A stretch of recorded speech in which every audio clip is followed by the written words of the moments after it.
Recess meeting of the Watts County Board of Supervisors to order. Today is January the 28th, 2026.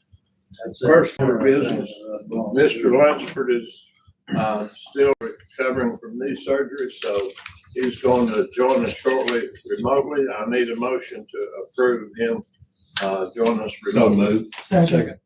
Mr. Boardwine made the motion, Mr. Schoolcraft, Mr. Carter made the second. Any discussion? All in favor of allowing Mr. Lunsford to remotely indicate by saying aye. Aye. Any opposed? So when he joins us, he will be able to vote. I guess look at his leg off, he's going the day off too. You hear that, Fred? He's not on here yet, Bob. He's gonna get on about 10:30. He'll be on with us about 10:30. Okay. With that now, Karen, can you do the roll call, please? Mr. Carter, Here. Mr. Peters, Here. Mr. Boardwine, Here. Mr. Schoolcraft, Here. Mr. Bates, Here. Mr. Atkins, Chairman Rivers. Here. Mr. Peters, would you say a prayer, please? Yeah. There we go. Heavenly Father, thank you again for this day, Father. Thank you for watching through this old cold winter, Father. We know until you come again, we're going to have 4 seasons, Father. We just do what we can to bear through those. Thank you for everything you've done for us. Thank you that no one was hurt or injured in this last cold snap. Be with our VDOT workers and our county workers that are out. Everybody that's out making a living and taking care of their family, Father, in this old, really, really cold weather. Forgive us of our sins. Guide us as we make decisions today to run Watts County, that we give you honor and glory at the same time. In Jesus' name we pray, Lord. Amen. Amen.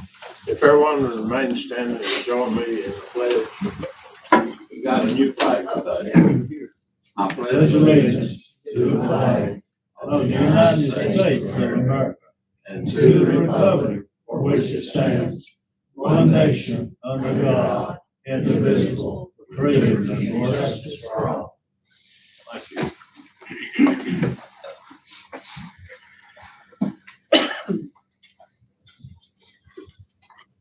Before we approve the agenda, I'd like to add a presentation.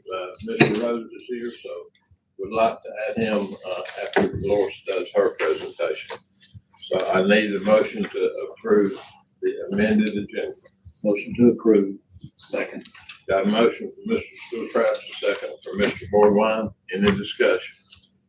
Is there anything else? Where is it? All in favor of approving the amended agenda indicate by saying aye. Aye. Any opposed? Our agenda is approved. So with that, If you'll hold on, Mr. Chairman, half minute, Stephen, I've got to find our agenda.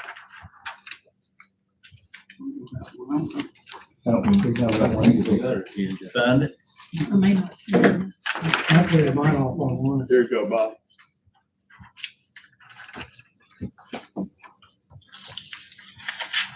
Thank you, bud. Let her read. Good morning, y'all.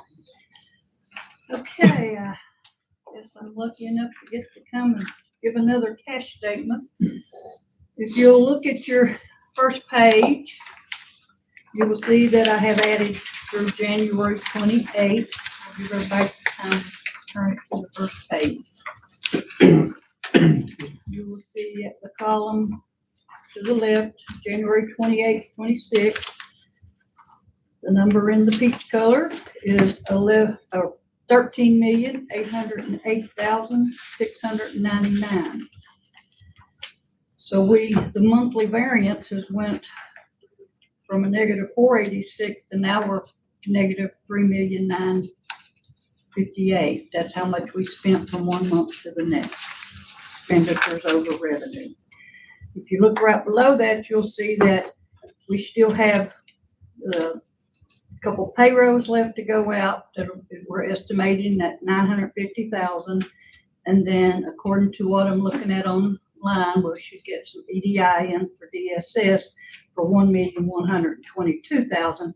So I'm estimating at the end of January, we have $13,980 to last us through June.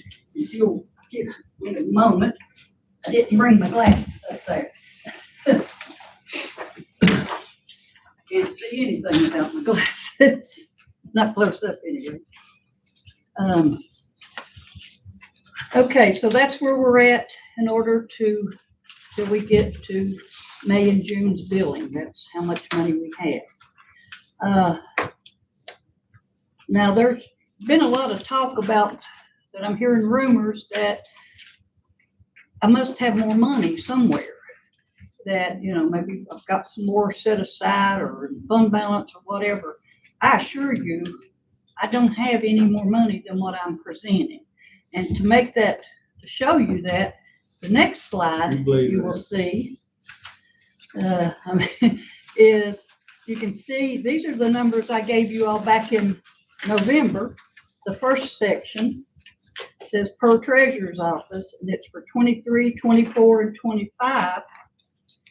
The totals are the same as if you went back and looked at your report I gave you. So then I did another section at the bottom per audit report.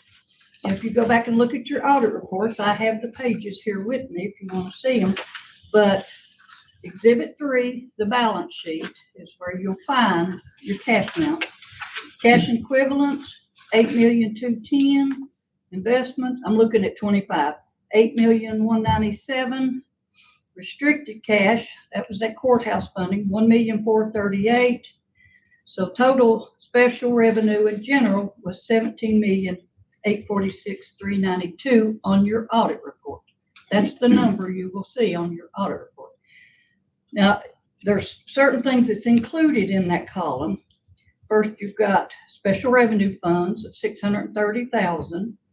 There's some Bank of America lease funds that were not on my numbers that I gave you because I don't control that money. That's sitting at Bank of America. So that was $102,000. I think it's all been spent now, hasn't it, Andre? Then I've got petty cash in my office for $800,000, and then I have unrealized gains and losses on investments. So the total balance on the audit report was $17,255,000. You can see the variance there between my office and the auditors is $16,923. Now, I haven't got her adjustments yet for her audit this time. Normally, we'll have a few things like interest. I may record it 1 month and she won't record it till the next year. Very common, but I always make sure to get her entries and reconcile up when I get them. So I'll figure out what that $16,000 is as soon as she gives me her entries. But you can see on 23 and 24, there was a difference in 23 of $51,000, and then a difference of $53,000 on 24. That is what one thing happened in 1 year that the auditors counted, but I didn't count it till the next year. You can see how it's about the same amount. So that's what I want just to show you, that it's not just my numbers, it is your auditor's numbers. Okay, so if you don't trust me after 38 years of accounting and CPA experience, 38 years, I'm old. Okay, so if you can't believe me. So that's what's wrong with you. That's You've been here too long. Well, no, that includes 20-some years as an auditor. Is that what you're saying? I understand that. Could be. But yeah, like I said, I do have 38 years experience in accounting, and there is not a day goes by, not one day goes by that I don't know to the penny what is in the bank accounts. I assure you, we do not let anybody come, school board, Andre, anybody, bring checks to me, payroll, that first I look and see in the bank how much they got or how much we got. Then I sign off and approve it. Then they go run the checks. And that will be the process. If we go where we don't have enough money for me to write checks, I'm going to know before anybody, okay? And I will not break the law and sign those checks and approve them to go out. I will tell them then, you'll be told then we have no more money, okay?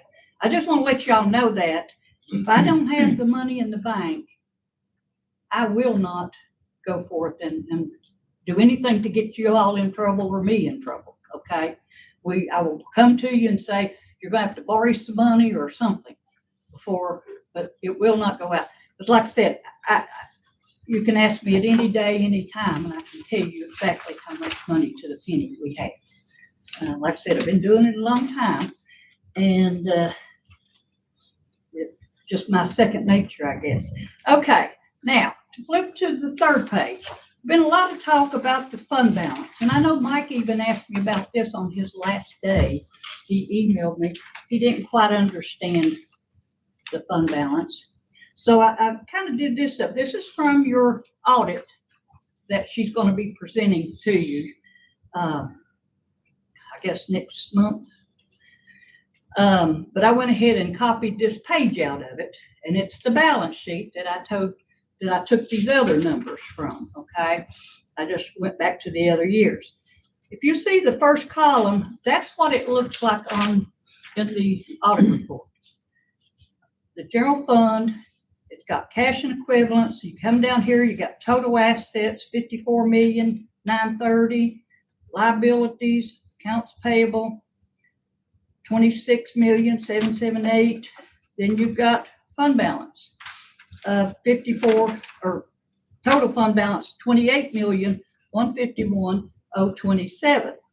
So that makes your assets minus your liabilities is your fund balance. Okay, just to give a quick accounting, go back to my teaching days. 101, I taught at Mountain Empire. That's how you know your assets minus your liabilities. That is how you get your fund balance. Okay, so what I've done here in these other columns is I have shown the breakout of how to read one of these to understand what your fund balance is. You've heard me come before you and say, just use your cash balance. Most places just use the cash balance. That's your fund balance, okay? I've always said it's a little bit more to it than that, but you can't go wrong if you just go with your fund balance, okay? So if you see, the second column is cash and investments. So I've got my cash there, total assets, 17,846,000. I don't know if anybody wants to flip to the other page there and see what it was. I said that we had 17,272,000. So anyway, that was our cash per the audit report. Then we had no liabilities for the cash. So anything not subtracted from that is all fund balance. Now, what you've got in this total includes special revenue funds in addition to general fund.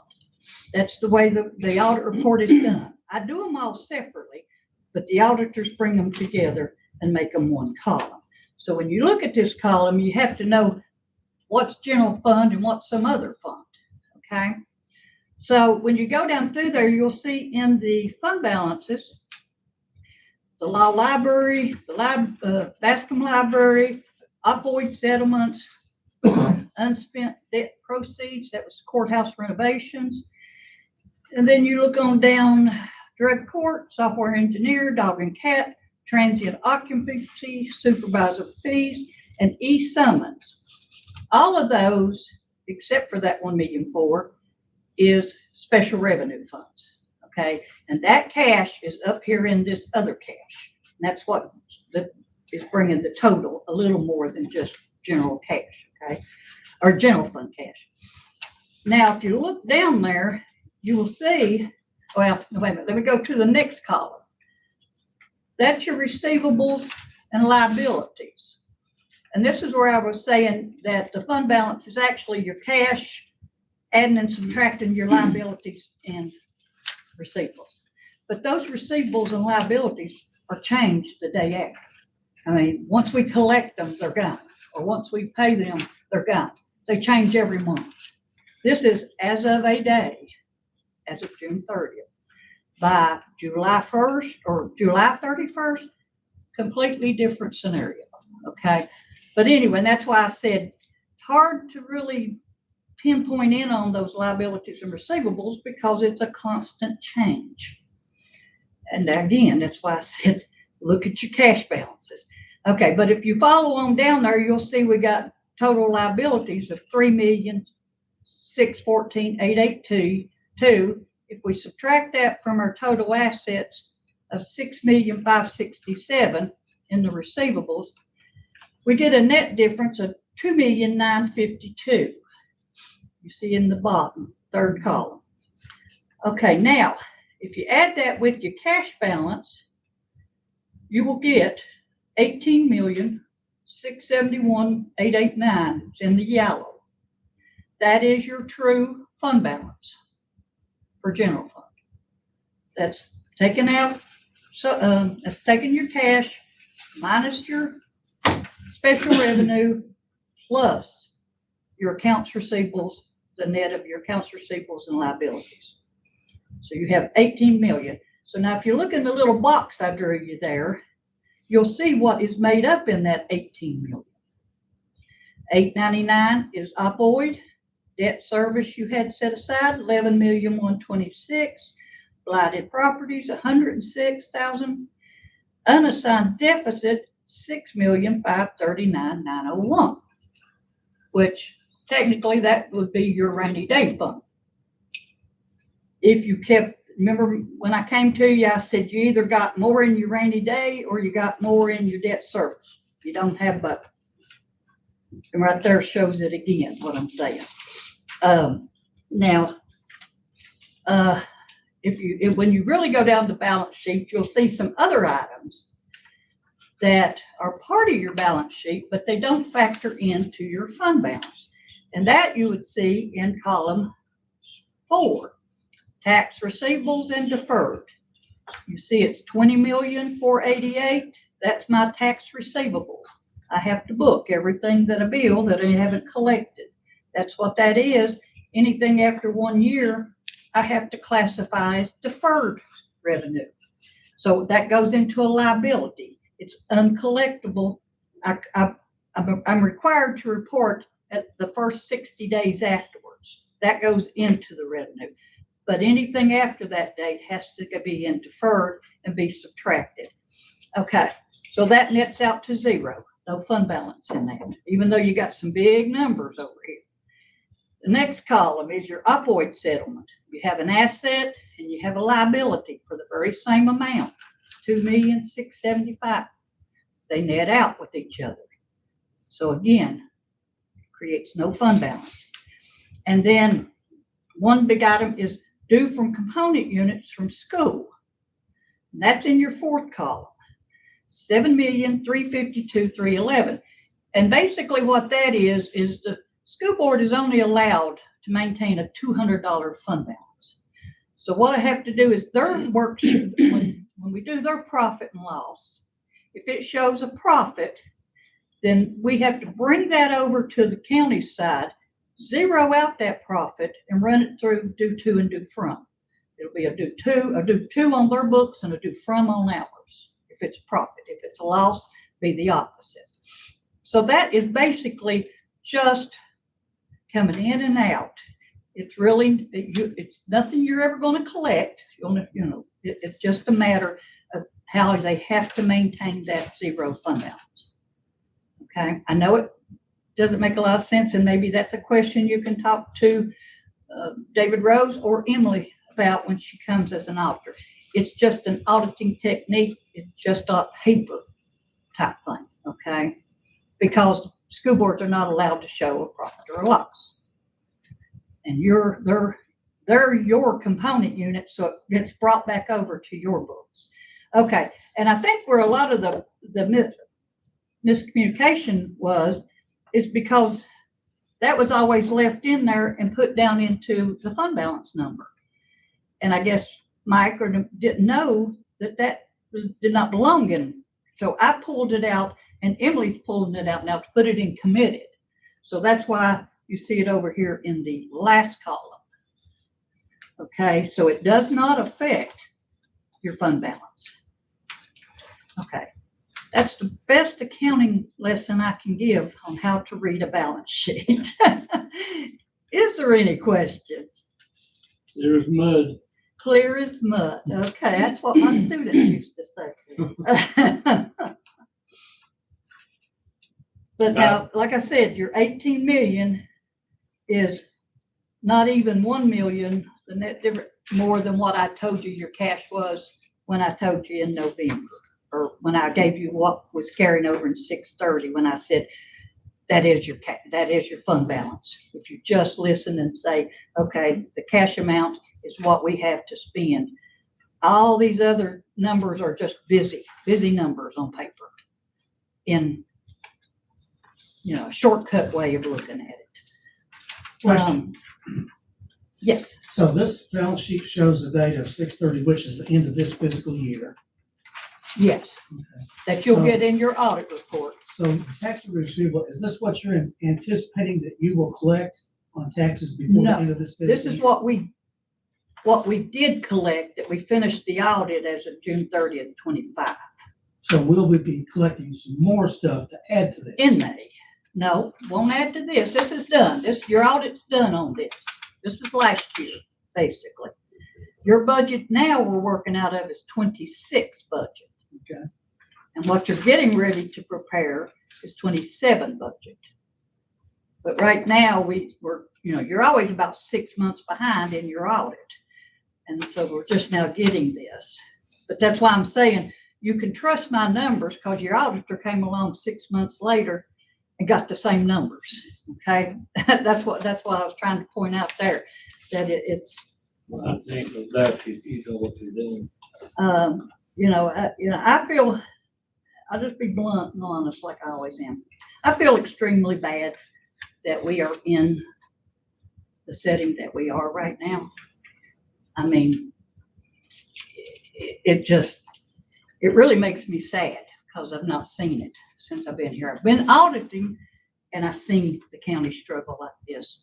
But again, since I've been in treasurer, and, I have to say, I worked well with Shannon and David and everybody, but the last 7 years I have been cut out completely, just to be honest. I came to a board meeting one time, wanted to make some comments about what was revenue budgeted. I was told I could not speak. I came one in May to try to get you all not to approve that budget. And again, you all asked all the department heads to come. I came with a presentation in hand, and again, I was told I was not allowed to speak. I handed your presentations to you on the tables and said, please call me. Most of you all know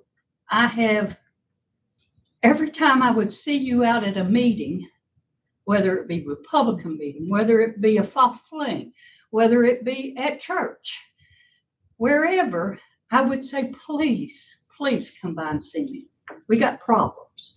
Now, this has been taking place over the last several years. And finally, the one at church, Randy, finally came and saw me. And then I think he brought Rusty one time. But as for the rest of it, nobody ever calls me. Nobody would ever come by and see me. And I would have been more than happy to talk to you all about what was going on, but that I didn't really have you part of. But, saying all that, here we are. Now I'm here to use every bit of expertise I have to help us get out of this. But you got to allow me. You got to talk to me. You got to let you see what I'm seeing, okay? And that's all I'm going to ask of you is please don't shut me out for another 7 years. Use me, okay? So this balance sheet ended last June. Last year, yes. Last June. So we're working on new numbers now in the current budget. Now we're projecting next year's budget. And I think Andre and then we'll get to that. Okay. Yeah. So there's more numbers than just these numbers. Yes. This These is only numbers your, are 7 I'm months just old. trying to get you settled on your cash balances, where we're at with cash and where, so that you know what I've been telling you up through this January. Yeah. That's right. So That these number numbers is solid. These numbers are in essence 7 months old. Yes. Okay. But they do match, like I said, what I started with, and I've been bringing you forward each month, letting you see where we're at. And that's the reason I know for a fact that the budget we're operating in right now, that we don't have enough money to make it to June. I've got the school board on hold for over $10 million that they're not going to ask me for till June. That's when we collect taxes again. Because I've only got 13 million. If you look, we've spent almost 4 million in January. We still got February, March, April, and maybe part of May before we start collecting again. Remember, we've got the due date ain't till June. So that money has got to make it. And if I took 10 million out and gave to the school board today, we wouldn't make it another month. And that's why I'm trying to raise the flag here and say, we got to do something. We can't keep going, and you can't keep shutting me out, because you need to know this. And that's why I would beg you all to come and see me all the time. Steve knows how many times have I aggravated you on the street out here. So anyway, but I just wanted to give you all that discussion and say, I'm here for you to use whatever you want to see, whatever you think you need, whatever you want me to run numbers or do whatever, I'm here. Of course, now Andre and Karen have taken the place of your administrator, so they're going to bring on all these numbers we've been crunching here. So has anybody else got any I've got questions? one more question. Okay. Now, when we changed to the dual personal property tax collection, we backed up the collection date by 2 weeks, is that right? We pushed it out 2 Yes. weeks. Now, We should that pushed push, it from May 31st to November 10th. Not November, June 10th. I'm sorry. so should And that November push 10th. back, And November 10th. should that push back any decisions we're required to make on the budget by 2 weeks? What that did, I mean, yeah, we did it to give us extra time, but because Mr. Mullins has to have the tax rate to finish his part in his office before he can give me the tax books so I can run the tickets. Now, he is going to give me the real estate first, and I'm going to get that one done real fast. And then while he's working on the personal property book, instead of trying to hand them both to me at one time, we're working together and have dates set up that we have 2 dates. Well, I need it by this date. He needs it by that date. And I think we've discussed that with Karen a few times. She's got some things that she can share with you on those timeframes. But we do have to have so many weeks. And I'll just be quite honest. I do not want to send new tax tickets out and there be increases on them and give people 2 weeks. If I can't give them at least 30 days, it breaks my heart. I mean, legally, I only have to give 14 days. But I don't like to do that to anybody. Everybody needs a little more time to soak in what they receive from me. And so if my minimum is 30 that I'll shoot for. If I can do better than that, we'll try. It's just like I said, the whole thing's got to come together. His reports into my system, he's got a different system. We put them in, then I have to get to the printers. And then I have to get in line with other treasurers, with other offices to get them printed and mailed. So it all, it functions, it's operating, but it does take time. Usually takes me a good 2 to 3 weeks once he gives me the book. So that's what we're fighting against. And that's why we have to push it up earlier this year, because we got 2 books, not just the one. Normally we just had the one real estate. Now we got 2. Okay. Any more questions? Looking at your numbers today Uh-huh. from the draft audit report, Mhm. you're showing 17,255,000. I saw total fund balance of 28,151,000. What's the difference? Well, on the one you're looking at cash balance. If you look up the top at your cash balances, that is your cash balance on Good your audit question. report. Talk some page numbers when Oh, you okay. change. He's looking at River. page I'm looking at 3. exhibit 3. Well, exhibit 3 is on Page here. 9, it's don't have that. In the draft audit report. Yeah, we do. Okay. That's what I'm looking at. Okay, that is where I took those numbers, but that 28, let me see what number you're looking at. So it's total fund balance. Okay, but that is all these things, and it also includes this due from other funds, or school funds. That will be changed on the new draft. She will pull that out so you don't see it in unassigned anymore, because it shouldn't be in there. So they're pulling 7 million out of that. Uh-huh. So that remains 21 million, not 17. Again, Here you're showing 17. okay, you're looking at total fund balance, 28 million. Hold on, let me get where did you get that sheet? I made this, I did a cut and paste from 24 audit to the 25 audit. I put them side and columns so I could compare to see what the Yeah, difference okay. was from 1 year to Let another. me get my That's my work. 25 and see. But again, like I said, you can't take all of the fund balance, all those items, even though the bottom line comes down to,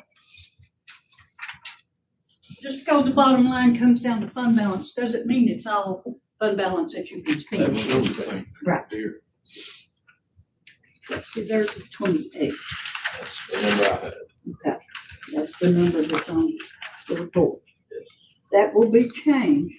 That 7 million will be put in here as committed. Should have always been shown that way, but the auditors didn't. And it should, and that will take away from your 7 total million, unassigned. that brings it down to 21 million. No, it's down to 13 million. Is your unassigned, I'm talking about your unassigned. Okay, Okay, so, and then what did here's what you got. These are the ones that are not assigned. And they match, they add up to the 18,671. So here's the red dots. That's the ones that are not covered otherwise. right. So that's what you have left in your fund balance now, but it's only 18 million. Because it's 15 million, you got your cash plus minus the special revenue, that gives you 15 million. You add it with your receivables and payables, is 2,000,009, gives you 18,671 is your true fund balance. Okay. I guess I'll have to see that revised report, but I see what you're saying. I still, in my mind, I see a difference of about $3 or $4 million now. Maybe 3 there's or not. 4. Well, and like I said, you got different things that's in that column, but they don't make up into your fund balance. So, It's not cash that you can write a check. right, That's what you're exactly. saying. I cannot take that school board receivable and write a check on it because it's just made up on paper. I still somehow, not 100% sure, but So, I so what are understand you your saying?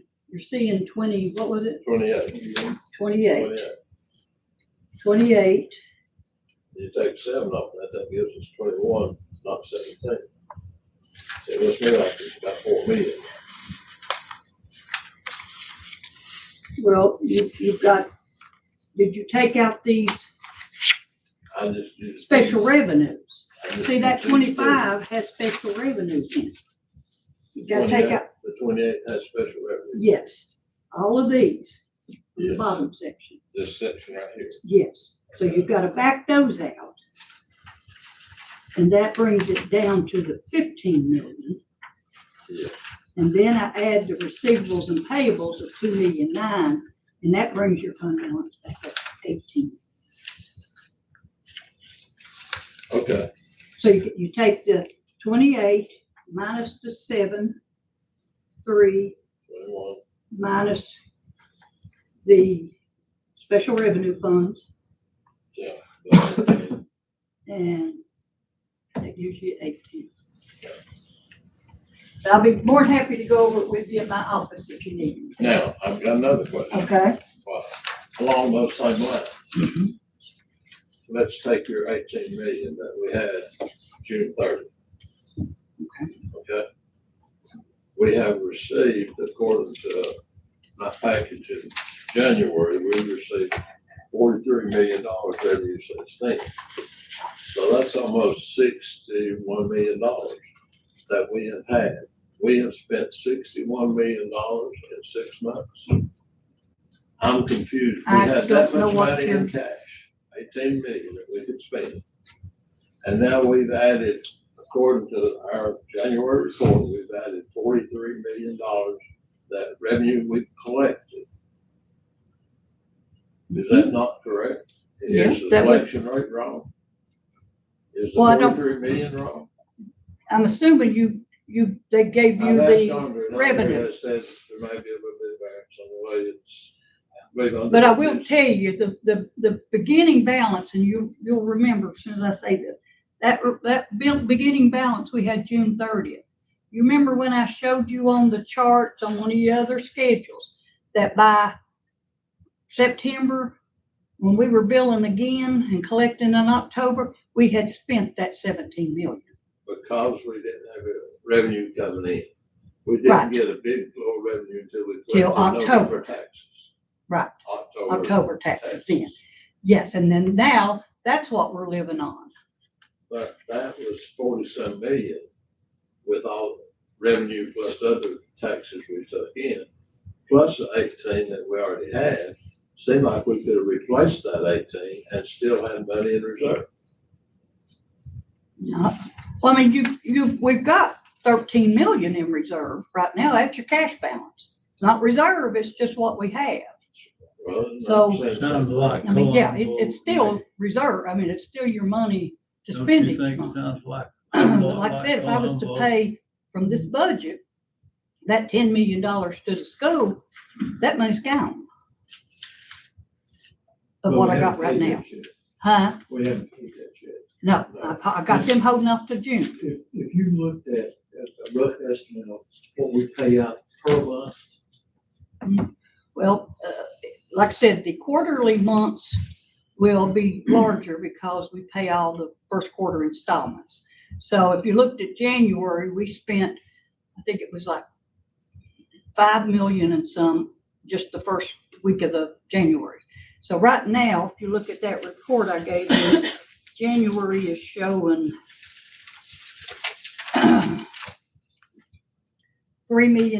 3,958,000 over what revenue we've got.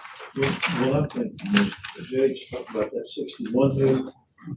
If you look at it in increments of monthly payments, or even quarterly, I don't see how it could amount to that $61 million. Well, like, again, I don't know what JH is looking at. If you can give me what you're looking at, is it your budget to actual? Budget to actual revenue collected. One thing that I shared with James was some of those, most of those are grant funds, and they may not have been spent yet. So, because most grants are set up, spend, reimburse. So, I mean, there's showing revenue coming in. It's not. We got a separate sheet on expenditures, but the revenue coming in showing 43 million. 42,130,000. I mean, that would be basically correct. We took in those are 30 actual or numbers. 42 million under actual in 6 months. So, yeah, So I'm saying if that's actual numbers that we have taken in, no matter whether we spend it to a grant, whether we spend it to schools, whether it's wherever we spend it, that's money that came in to the treasury. Mhm. And we had 17 million left over from last year Mhm. at the end of the year. If I add those two together, and you're saying we only have, what, 10 million left? What's your 11 million? expenditure That's what I was gonna say, you gotta look at. You gotta the look other at the side on what's going expenditures. out. to see what went out.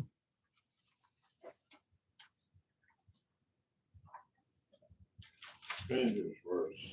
41,551. So that is not even $1 million. It's $700,000 difference that we took in that you spent. Right. So 700,000 really is all that went into your cash.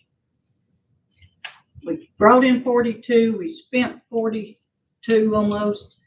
So that's the amount that would went in the cash balance to. Then we still got the 17 or 18 million. that you're Right, talking that's, about. So I no, still, we spent that in the first of the few months, July, August, and September. The money we have now is the billing that we did in October. We're living off of that. We live from billing to billing now.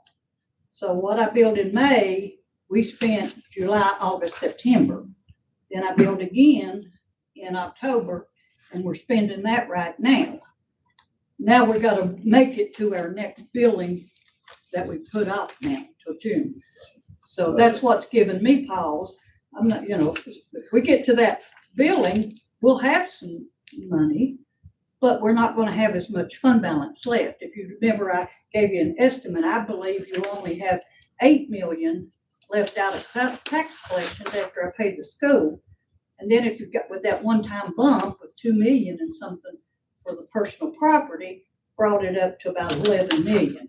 I'm estimating our cash balance to be about 11 million as of June 30th. And that doesn't consider anything else you're doing here with taxes or the assessments or anything. That's using this budget and the numbers we have right now. so I can thoroughly say that you got an issue with cash flow. But is taxing the only way we can help you on cash flow? Yeah. And well, we appropriate money for it. Yes. Now you could pay that monthly if they will let you, whoever you're paying it to. So let's look at that. That's fine. That's not me to determine. That's Andre. I don't spend money. I Do we have just to collect money. ask permission to allocate that money monthly, or can we just, as a board, make a decision to allocate them money monthly?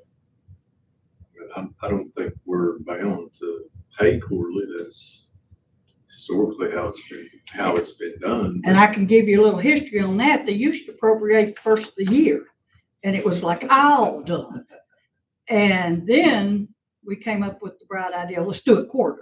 And it's not been looked at since. And I guess I would have thought that even though we appropriate quarterly, you wouldn't be writing checks on that until they had drawdowns.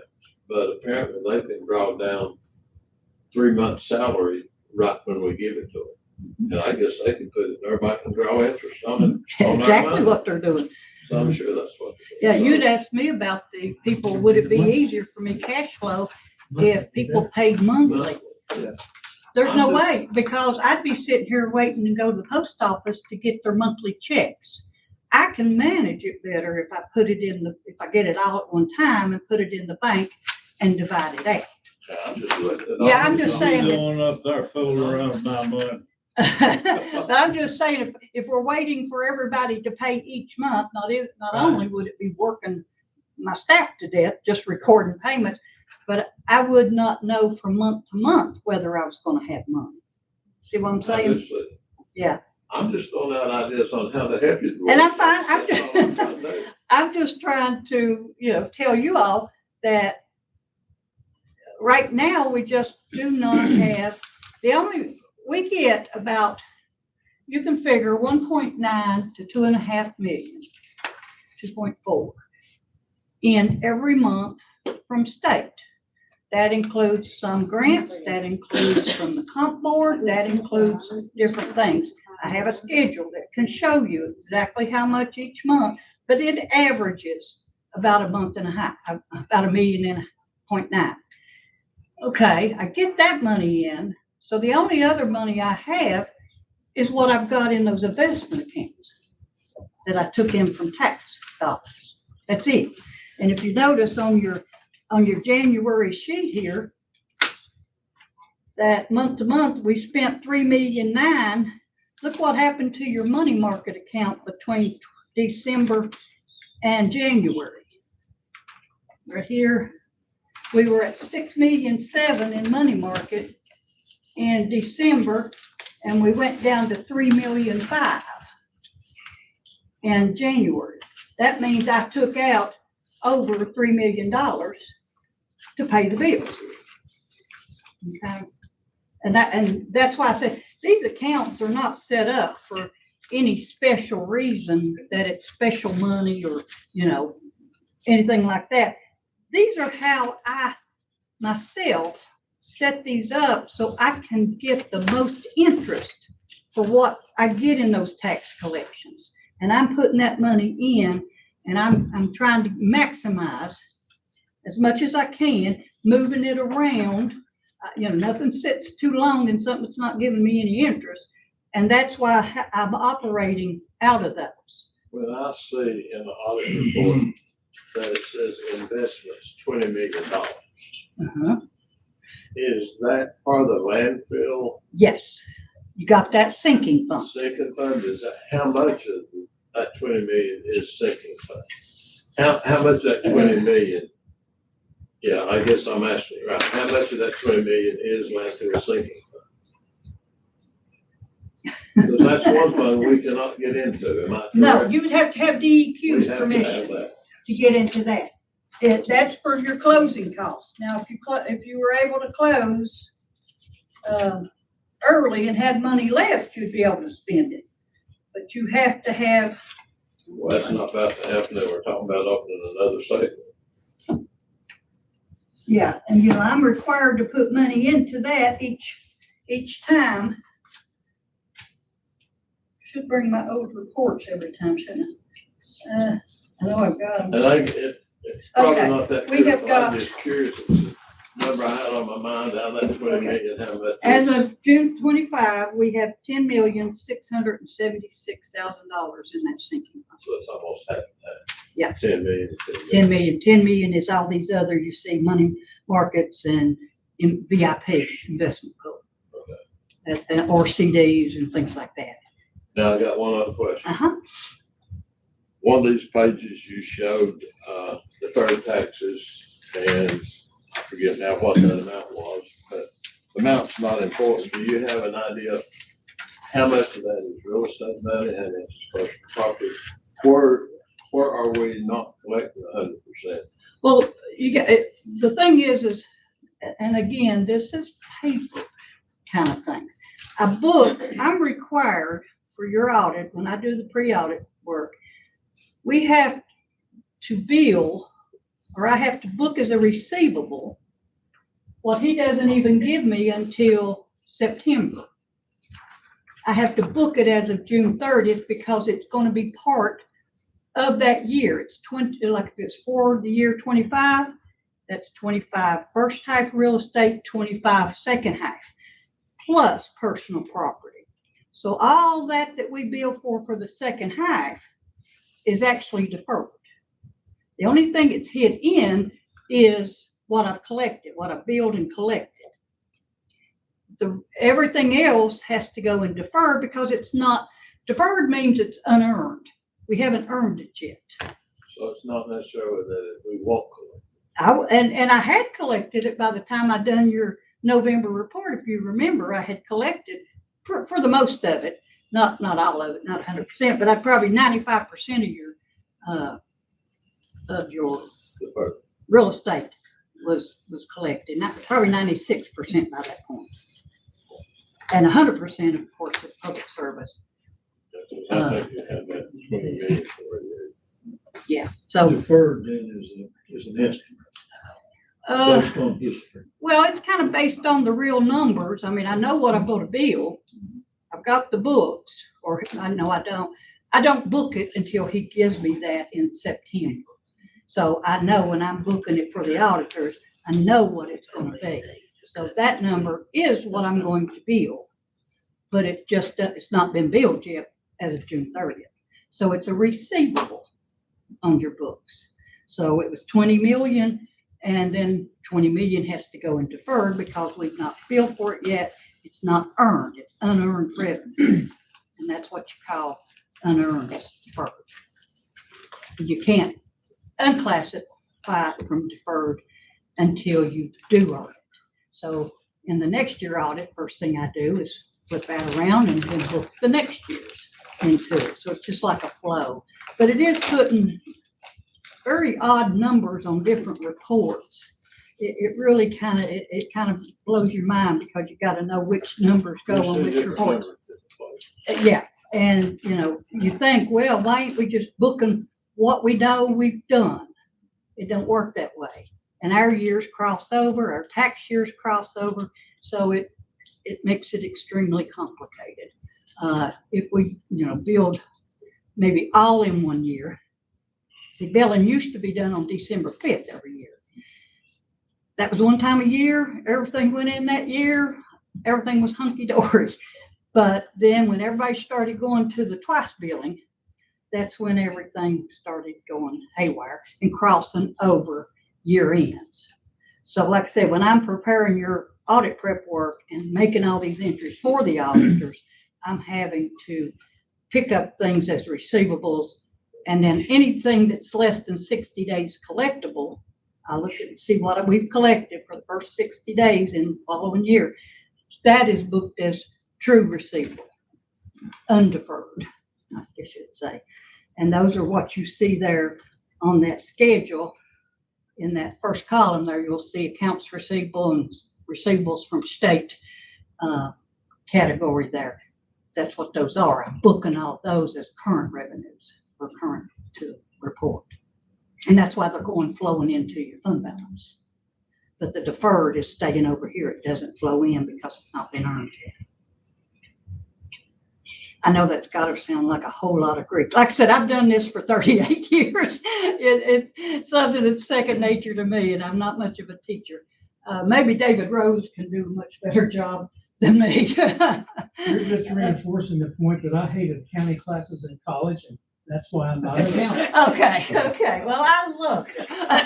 To me, it was like a big puzzle, and you put together that puzzle, and it all fit if you just had it in the right place. If it wasn't in the right place, it wouldn't fit. You wouldn't balance. So anyway, any other Anybody questions? else have questions? Like I said, my door is always open. Thank you for that. Well, not right now. The windows are out. Change came down and there's no window in there. So it's like minus 10 degrees in Oh, my there. goodness. So don't come today, okay? Thank you. Thank you. All right. Appreciate it. Dolores, I had a very good black friend that I worked with for years. And he said, you're supposed to say axed. Axed? You're gonna axe Oh. it. Okay. So from now on, I'm gonna ask you all to come see me.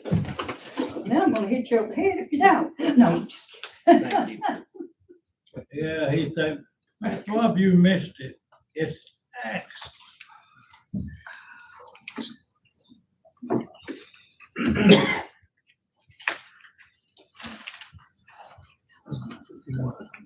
Say anything, Karen?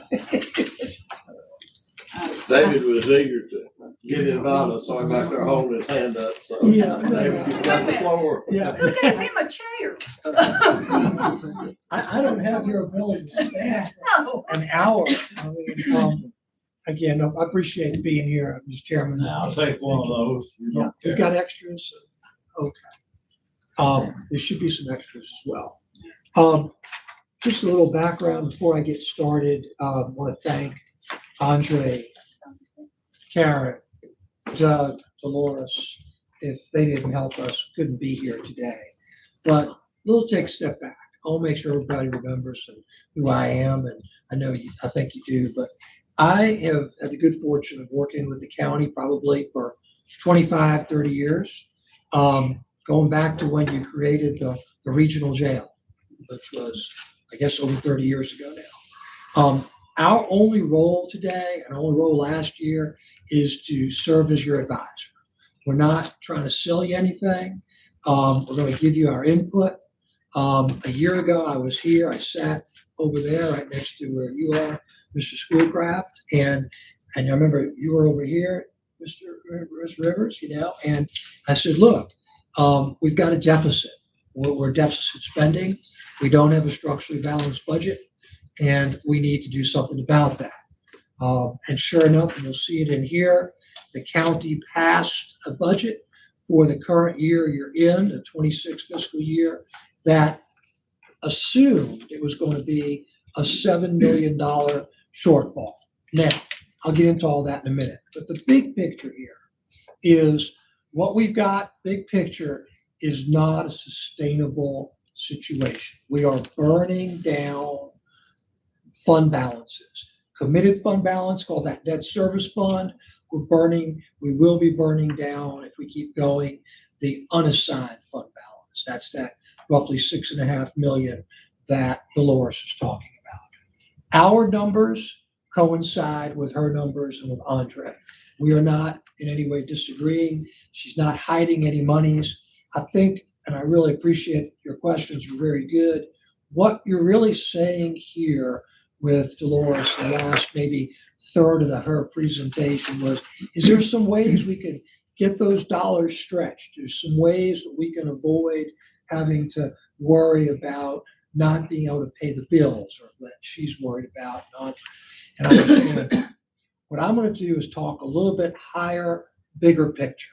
And I'll explain that, because what I think you need to see is from year to year, based upon the audit, which we all agree on, how are your fund balances, your rainy day funds, those dollars you're talking about, Mr. Chairman, how many dollars they're going to continue to get bled down. And that's important, because when those continue to get bled down, several things happen. Number one, Dolores has tougher time juggling dollars and paying the bills. Number two, the interest earnings that she's done a great job of giving back into the general fund, they keep coming down, irrespective of the interest rate. If the interest rate stays about the same, those dollars will keep going down through no fault of her own. It's just less dollars sitting in some of those funds. And third, the other thing that I also am cognizant of is we the collective, a very strong investment grade credit ratings from the national credit rating agencies. They will inevitably come calling. They could call this afternoon. They'll follow this, and we're going to end up getting dinged. And that, I want you to understand, it's going to happen because they look at the dollars that you have, the cash flow that you have. And I just want to make sure that's no surprise. So if I can, I'd like to walk you through some pages, not all of them. I know there's a lot here. And I'm, of course, just like Dolores, I am always here for you. I came on literally a day's notice to be here today because it's that important. And so, again, not always bringing good news, but I want to give you a perspective, because when I told you last year there was some problems, indeed, there was a couple of things you did to help minimize those problems. But there's a couple of things that happened in the year that we also were not aware of, and I'm going to talk about that. So you've got a variety of things that I want you to see big picture, if that's okay with you, Mr. Chairman. Okay, so on page 1, I'm going to skip over a lot of this, except the last bullet point. And the last bullet point, which we've got backup in, is that when you adopted your 26 budget, there was an expected $7 million use of one-time fund balances. And that, I'll show you what was expected and what's happened. So I'll get you that. So, yes. I guess I understood it different in Okay. spring of 2025. And I'm gonna go back to spring 2024. We got that too. Yeah. I thought we were short $4 million. But I thought that we were going to put in 2019, we said we were going to put 2 cents of the new tax in the. I'm going to show you all that. You're going to see that. Actually, so it was not 4, it was actually 7. And I'll show you. Yeah. But my point That's not is, my budget. I was thinking that we were putting 3 cents back into debt service, And you did. but it did not happen. Right. I'm going to go, let me, as much, you are so sharp, JH.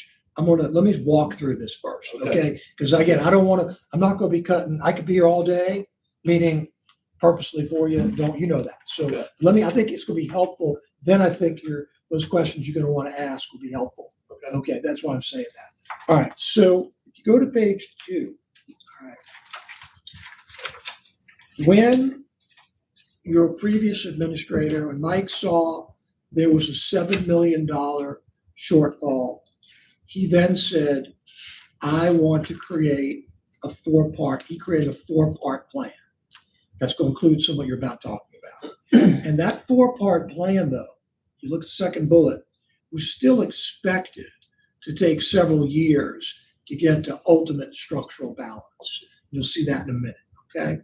But if that 4-part plan got instituted, which it did not, and his assumptions on revenues and expenditures, which he made, were correct, which they were not, and I'm going to show you that too, then you would have continued to move in the right direction.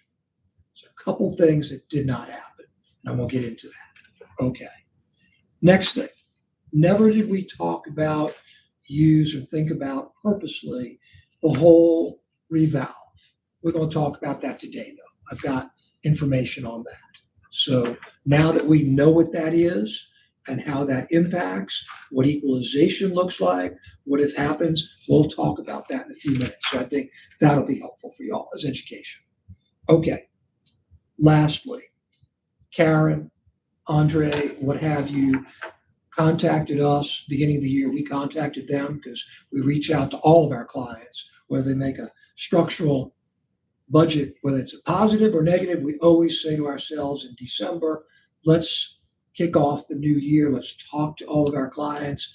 We did that, and Karen said, hey, we can use your help taking a look at all this. And so that's what we've been doing the last couple of weeks, and it's going to be synthesized here in the next couple of minutes.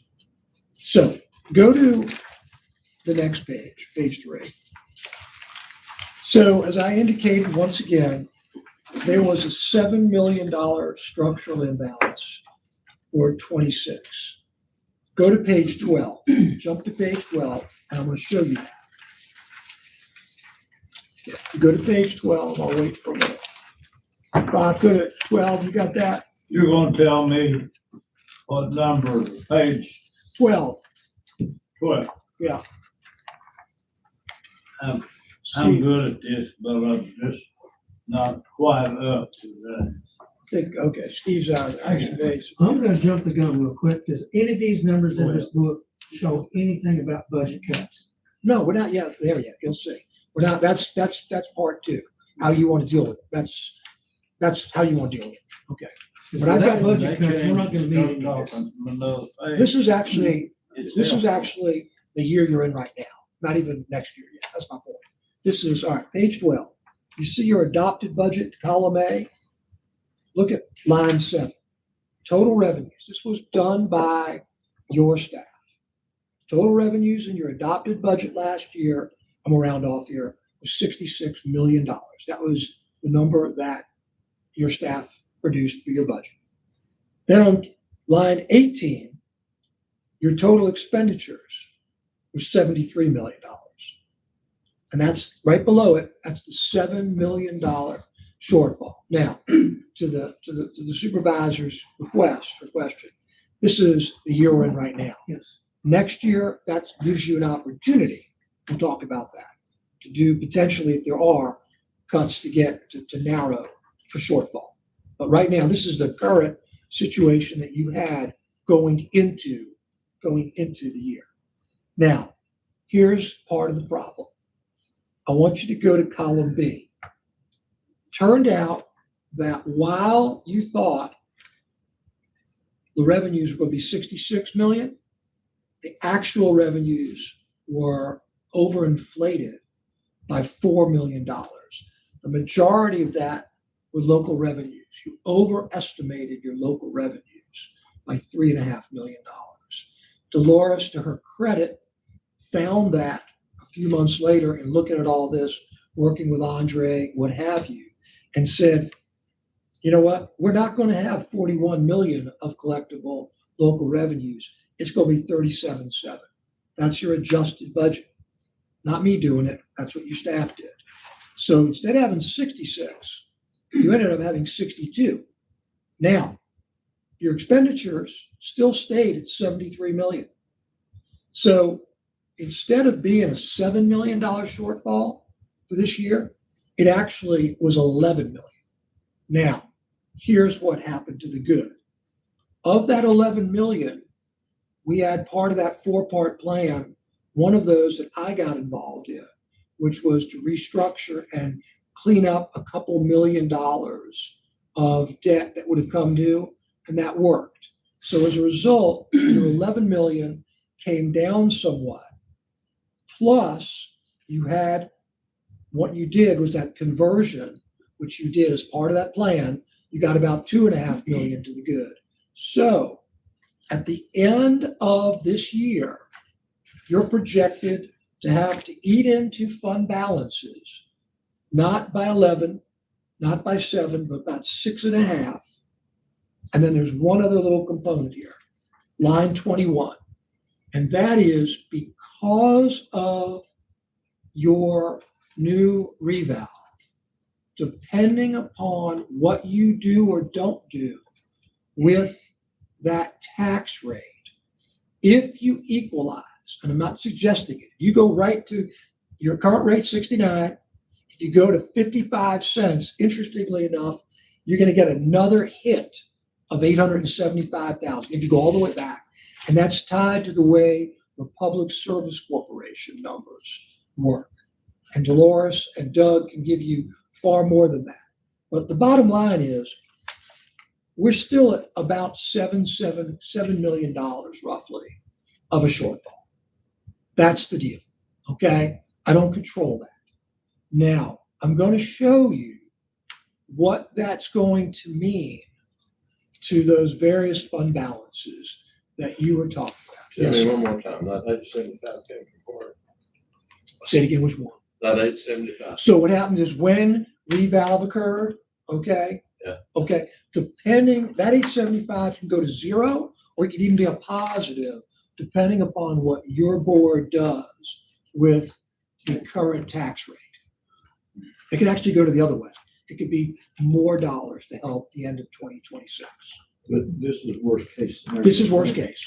That's what I did. I said purposely worst case. Make sure you understand, I'm not suggesting that. I'm just trying to give you, this is worst case.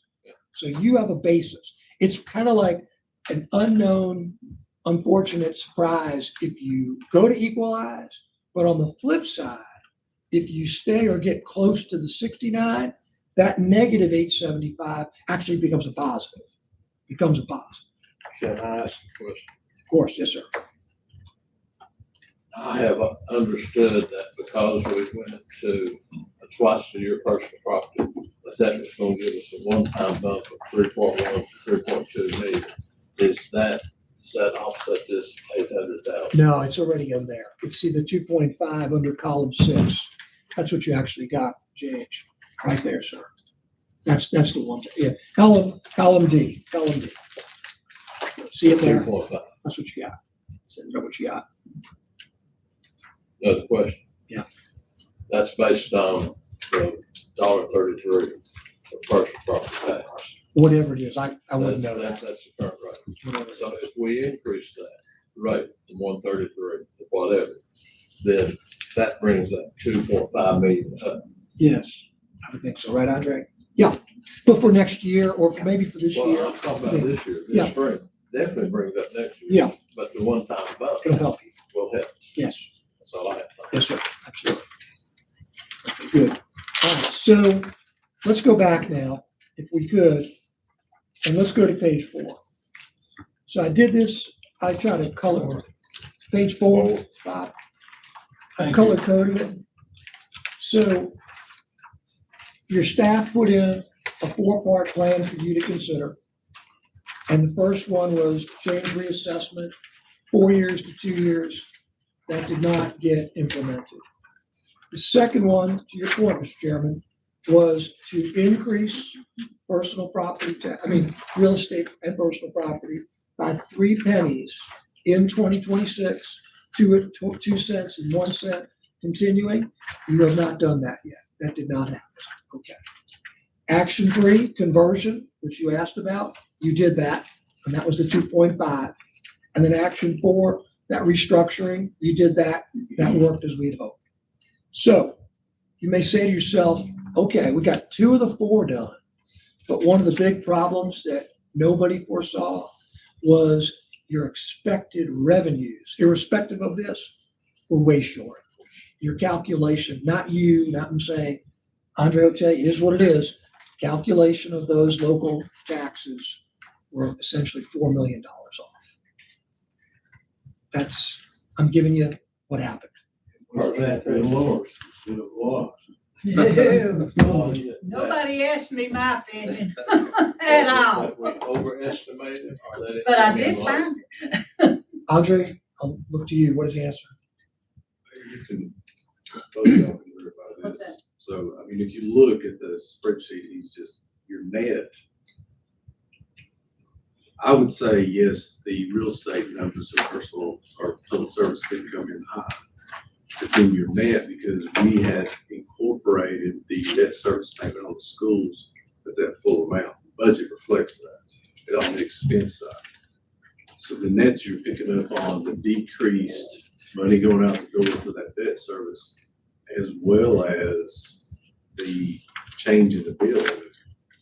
You're essentially netting out to zero. So I would say, yes, in a category, these things were over budgeted. Overall, we're very close to what we still think we would have collected, because and I would go to you that during the budget period, you guys know there's a lot of moving parts and a lot of things changed. I don't remember exactly at the time that we were notified and if it was incorporated where our rates went down on public service. We had budgeted one number and then, and it was late in the budget cycle. Whether that got changed, I'm not sure, but that would have been actually a reduction. And then I don't recall exactly when it was decided that personal property would go to semi-annual billing. But we had anticipated there would be a one-time pickup, so is that kind I of what's happening? think, yeah, but I mean, the bottom line here is what the chairman's asking is your local revenues were budgeted at 41 million and you ended up getting 37.7. Right. That's just 4 million, almost 4 million less. So if you take the 4 million minus the 2 million from the debt, that's still leaving 2 million. Yeah, but now you're taking little 2.5 pieces, that you're picking up on. but you guys are, this is, I don't think anybody would argue that these were not budgeted. I'm not fighting anybody. I'm just telling you, this is. But we're sort of ending up at the same point at the end of the year. We're at this number. Yeah, And we had budgeted a $7 million shortfall, basically. yeah, Not at the so, same level. right, so let's go to the next step. So fine. Now let's go to. You know, the action 1 item, honestly, when we dropped it, in 2 years, I think the assessment's gonna go down the way property values are going right now. This would have probably cost us money in years 3 and 4 if we had done this. Again, it hasn't happened yet. I can't speak to that. Let's go to page 5. All right, let's go to page 5. So what was supposed to happen was that tax increase, the 3 pennies in 26, then 2, then 1. You can see for the rest of the decade, literally. That was part of that plan. That hasn't happened yet. And then what happened was the county administrator simply made a mistake. And the mistake was he said he was going to have $2.2 million every year that could go to shore up the fund balance. That is not a correct number. There is nothing there. That column there, every year, but 2.2 does not exist. It's not real. Okay? And Andre, we had discussions. We were with Roland and myself and all. That just is not happening. That's not happening. Okay? Mike made a mistake. We all make mistakes. That's it. We've known about it. But that helps exacerbate what I'm going to show you in a couple of minutes because it adds and adds, another two you don't have. Okay. That's 7 million to Andre's point. Fine. There it is. That's 7 million. Okay. That we're okay with. that is, we say, okay, that's what we've all been talking about. That's what you went into. So that 2.2 is a serious problem, as is the fact that we didn't get the 3 pennies, and now this year, we're on top of that getting 2 more pennies. Not even talking about equalizing. That was going to be between last year and now this year, for the moment coming up, that would be 5 pennies at the effectively, higher rate. So all these things add up. I'm going to show you what it means, big picture, within order of magnitude, Mr. Chairman. Order of magnitude. Okay. So let's go to, let me just go right to, I'll cut to the chase. Let's go to page 8 and 9. Okay. 8. Page 8. Steve, if you don't, page 8.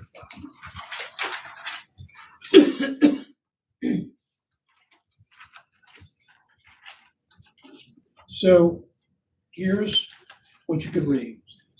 That 3.5 million of local revenues that were overestimated, and that incorrect assumption of the 2.3, which I just talked about, that creates a real budget deficit in 2026 of about 6.6 million, no matter how you look at it.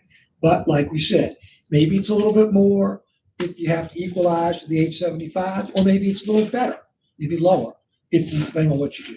So let's just keep it, if you're good, we kept it at 6.6. So here's what I want you to look at, if you would. Under the table, under the graphic, you can see I've got 2 different green in 2025. 6.5, that is that unassigned fund balance we foot with Dolores and your auditors. That's all, it's always been the same. That's the unassigned that she was talking about. On top of that, that 11.1 is what we call, they call it that debt service fund. We call that committed. Same point. Now, to your point, that's why I was going to raise my hand, Mr. Chairman. Yes, there's a few million of other dollars, but they seem to be what I'll call dedicated reserve for certain things. For example, unexpended bond proceeds. Nothing to do with last year's financing, but since having been spent, that's the kind of thing that for the moment, because again, to one of your colleagues, that June 30th is a moment in time. That's the point. And so it can show a few more dollars, but if it's really spoken for, we can't count it. What's not spoken for is your 6.5 million and that 11 million. But because, let's go to 2026, where we are right now. The good news is that we're not touching your unassigned at the end of this year. That 2026 year, I think Dolores would underscore, we should finish the unassigned at that same $6.5 million. Okay. But that 11.1, that's going to go down to about 3.7 because roughly 6.6. I'm rounding off here. Okay. That's real. And so when you get the audit report at the end of 26, which will still be months from now, we're going to be chipping. What's that? This time next year, right? But it's good. But that's the whole point. I'm giving global, Mr. Chairman. That 11.1 is going to go down to 3.7. Now let me stop and say this: the plan that was talked about would have taken that 11.1 down somewhat, but not as dramatically as down to 3.7. On top of that, I'm going to show you what happens if we do nothing with the tax rate. If you equalize the tax rate, meaning go from 69 to 55, and to, I'm sorry, I apologize to survive your name, your last name. Carter. Mr. Carter. Mr. Carter, Yeah. right there? I apologize. Mr. Carter, this is assuming for the moment no cuts. Okay, I'm saying worst case, no cuts in expenditures. You follow? Keeping the same expenditures, and in fact, not even keeping the expenditures, upping it up about $1 million for just some natural growth of expenditures. I'm not telling you that's what you should do, but we know that's some of the pressure. You basically have wiped out all of your monies. Now, the problem with that also with Dolores is then she's sitting there spending hours trying to move dollars around because they come in lumps and they got to go out in different ways. And I can tell you, even where we are right now in 2026 with those two fund balances, she's still worried about paying the bills. It's not what I get into. But next year will be serious problem. Couldn't even go close. So hold that idea. Let me go to the next page. And this will be the last page I talked to you about. So, to your point, Mr. Chairman, if we go the very opposite end, if we just kept, I don't mean just in a small way, but if we kept that tax rate at 69 cents, didn't go to what we just did, I gave one end of the spectrum, which was equalizing, 55. This is just keep it there, which is, I get effectively an equivalent of a 14 penny increase. I get that. This is what it does. You, instead of ending 2026 at about 3.7 million on the previous page, you end up with about 6.3 million with that assigned fund balance, meaning that committed, okay? And you then even get the ability to cover next year, 2027, assuming, this key word, those local revenues are adjusted correctly and done right, okay? So you actually have the ability then to say, okay, what are we going to do going into the 28th fiscal year? But to your point, Mr. Carter, this all assumes that you're not cutting a dime from expenditures. I'm taking worst case. So you're still not out of the woods. And that's the takeaway. That's really my presentation here. I've got lots of backup pages, lots of cash flows, but the takeaway is, again, you would not lose at 875. The interesting thing is you'd actually make some dollars. It'd be the other way. That's why 11.1 goes to 6.3, even though you're like a $6.5 million shortfall. You don't lose all of it because you get some of those other dollars coming in. So I don't know if Andre or Karen, if you want to add to that. I don't know how, hope I wasn't too confusing, but that's.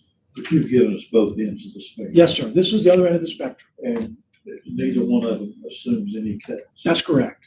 And this one here, again, recognizes that we never did do the 3 pennies this past year, or would do 2 pennies this coming year, or 1 penny the year after. Okay, that's assuming none of that's done. This just assumes, I don't mean just, but this assumes you equal out. You don't, you just keep the 69 pennies, that other end of the spectrum. And your presentation does not assume that there's any additional revenue coming in. That's right. That's correct. And I think that's a problem. Well, again, that's not my world. Again, meaning. Well, let me say something so Mr. Mullin and Ms. Smith can respond. Public service went down. Corporation taxes went down by $1 million plus this past year. Probably 1.9. Yeah, even say close to 2 million. If the reassessment helps this year to bring that up, which certainly with the 35%. It's in there. No, we got that in there. Yes. You do have this in there. That's in there. Yes, sir. How much do you put in there? I did it. You might want you to tell How much Jay, I'll do because that. we did it the way what you gave, what was given to us. Do you remember what those rates were? We looked at 90% and 95%. Of course, our sales study shows 100% right now. We pulled about 145 sales. Yes, we pulled about 145 sales already and conducted our sales study, but Department of Taxation has just sent what the other private contractor is using to do their sales study. So we're in that process right now that we're always in, debating back and forth about where we will actually be. We think we're 100 or very close to that, but historically, the Department of Taxation won't recognize it because of the influence that there is from the private side, assessing and looking at the sales studies that represents public service. So to answer, the short answer is a couple scenarios looks at 90%, which every percentage point we calculate to equal $100,000 in levy. And then the other one is 95%. I hope we're at 100. I would never calculate beyond 95. I think that's the upper end, given the history that I have with department taxation. Even at 35%. Talked to one of the department taxes representative about 2 or 3 weeks ago. Told her we were 35% increase. You can't tell me that we didn't get 100% fair market value. That's what the push, the battle is with us every year, because we're one of 7 localities with a power plant. It makes a difference. So 90 and 95. Yeah, so I think next time if you were done, David. Yes, sir. I think we can talk in tandem about a couple of handouts that you have, and we can address some of those questions too. I'm done. Yeah. Do you have questions? We'll get to that. If you talk about doing it in tandem. You ready? Oh, sure. So I can move out. Thank you, David. Thank you. Thank you. Appreciate it. Thank you. I really appreciate it. A lot of work. We need it. Well, again, it's important. Most definitely. So we passed out a couple of handouts to you guys. One was some scenarios and rates that have developed. And then, of course, we have, Laura, Doug, Karen, myself, yes. We've all been working collaboratively on trying to get the best numbers that we can going forward in 2027 based on a couple different scenarios with the taxes. So I'll talk a little bit about the spreadsheet. It's not on the colored paper. And these were some rates developed at, of course, as David said, an equalization of 55 cents. So somewhere in the middle, 63 cents, and then 69 cents. And some of these had incorporated increases in the same interval as what the real estate was going. So those are reflected there. Now, one thing that Laura's, when we would get numbers on projecting revenues, we would look at the collectible rates. What is feasible that we can actually collect? And so we have incorporated that down at the bottom where you've got that total revenue amount, and then of course the rest of that's just projected on historical what we're seeing this year. At the bottom of that sheet on page 2, you can see some of the early indications of what we know to date what will be increases in expenditures. One of those is from the registrar's office for some voting equipment, state mandated. The other is the earliest estimate that we have from the regional jail on their projections going into 27, which is $675,000, and along with that, a true up for this fiscal year, which will net out to another $400,000. Those could change. I don't think they disappear. Hopefully they go down, but that's the number we have today. Last question. Sure. The voting equipment, 300,000. Is that the total, or will we have to put that much in the 28 budget? That is the Not a one-time total? one-time total she submitted on our CIP. We've had some discussions with our registrar that she thinks there could be an option that be broken down over 3 years with the vendor at 100,000 a clip. So we would welcome any help in that regard. But 300,000 is the Grand total. Yes.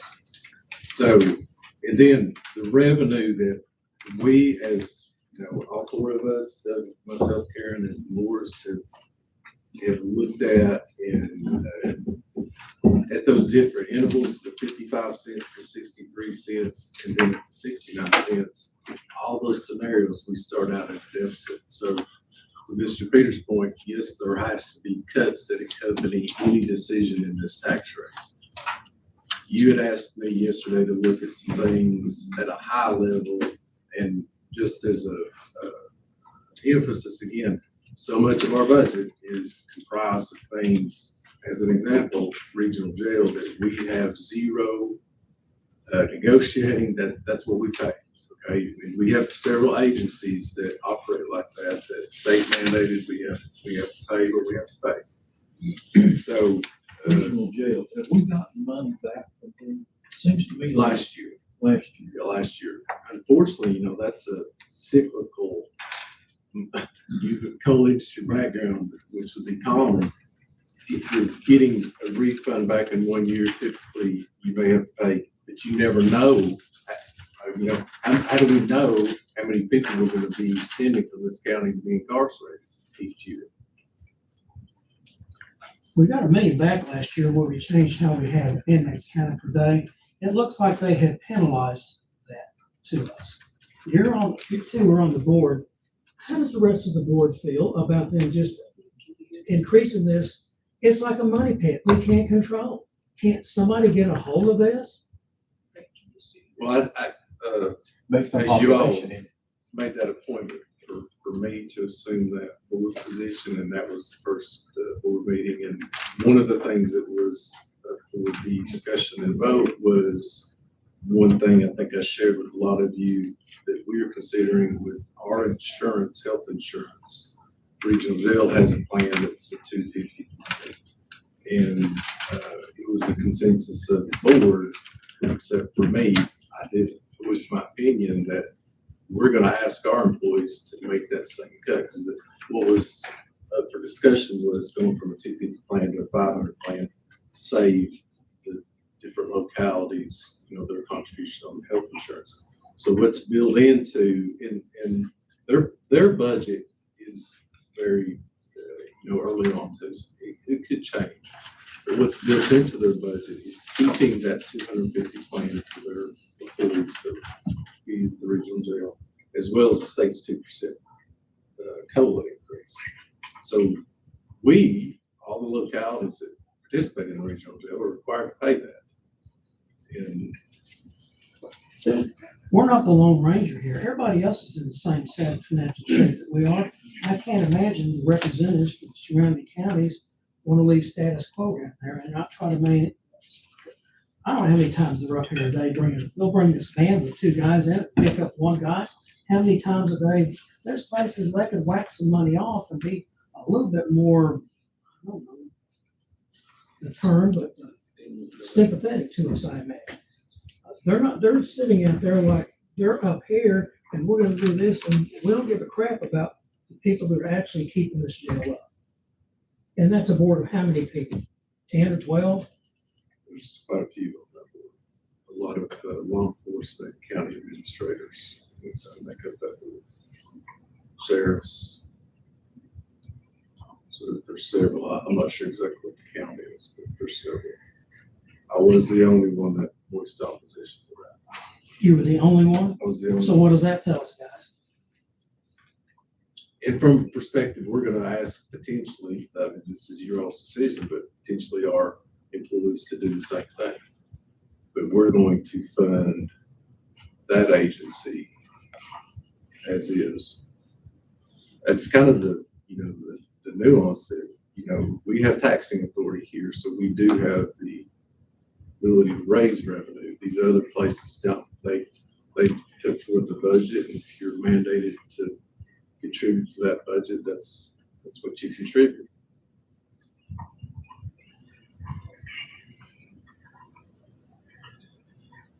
But anyway, that was the answer to that question.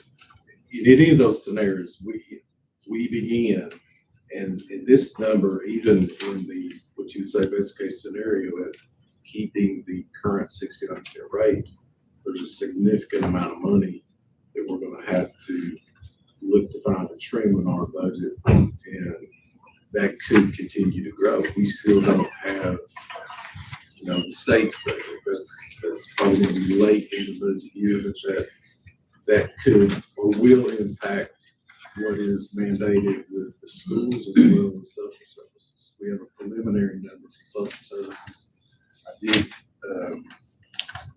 get the health department's budget. That was essentially no change, but under $1,000, I think, as it increased. Library, no change. But those are still significant amounts. And one of the things in Dolores' presentation, and you can see, different months, you have different outflows. And it looks like, if you look at the quarter, December, October, April, July, that's where a lot of money goes up the door, and that's the appropriations. And so, just as an example, next year, you're going to have close to $1 million just going out to the regional jail each quarter. So, got anything to add to that? Not really.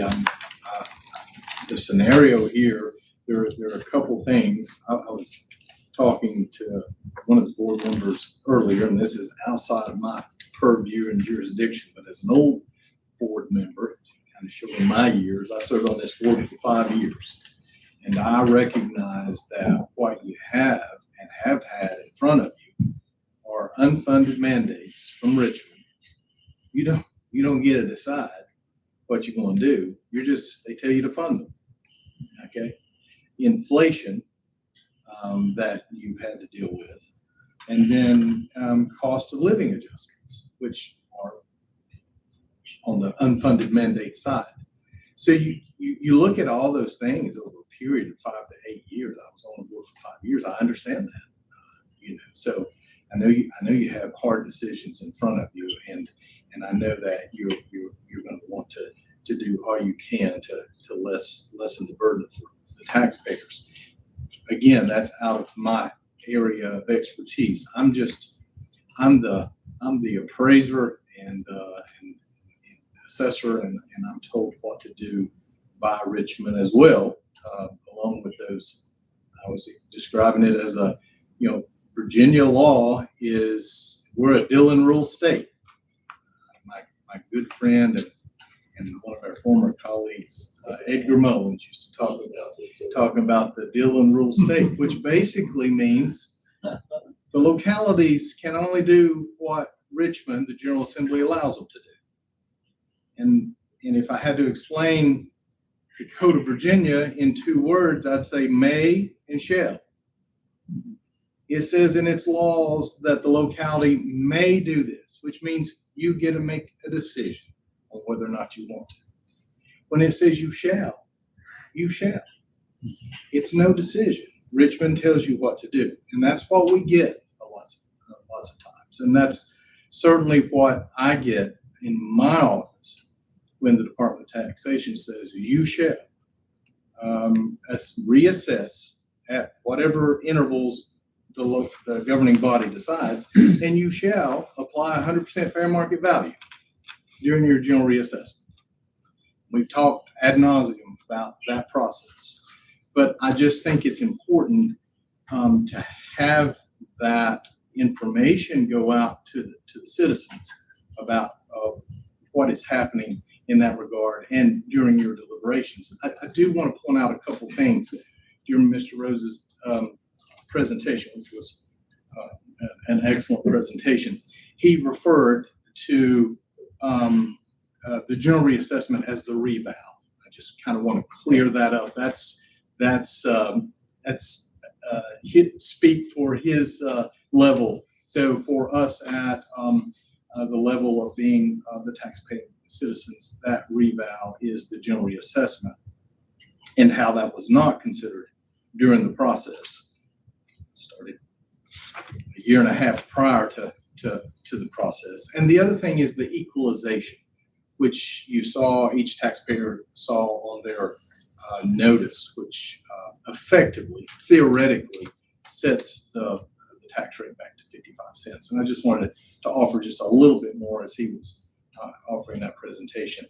That's what's before you in making that determination on the tax rate. The last thing that I would say is that in our office, we created, my staff and I created a worksheet, a little spreadsheet, Excel, that kind of calculates on the fly 3 different aspects of what we do. And that is we evaluate or we assess real estate, as I just talked about.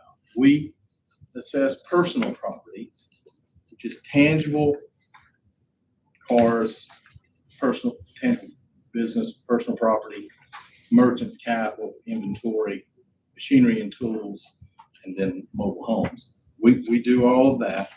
And we also have that moving target, as he alluded to, and the treasurer alluded to, Andre, of public service.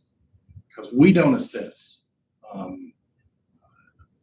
great deal of the value of public service. The State Corporation Commission does that. And to Andre's point, we don't get those assessments until September. A lot of these projections are done without the actual numbers in front of us. We use the prior year numbers to project the first half, and then we make up the difference either way in the second half.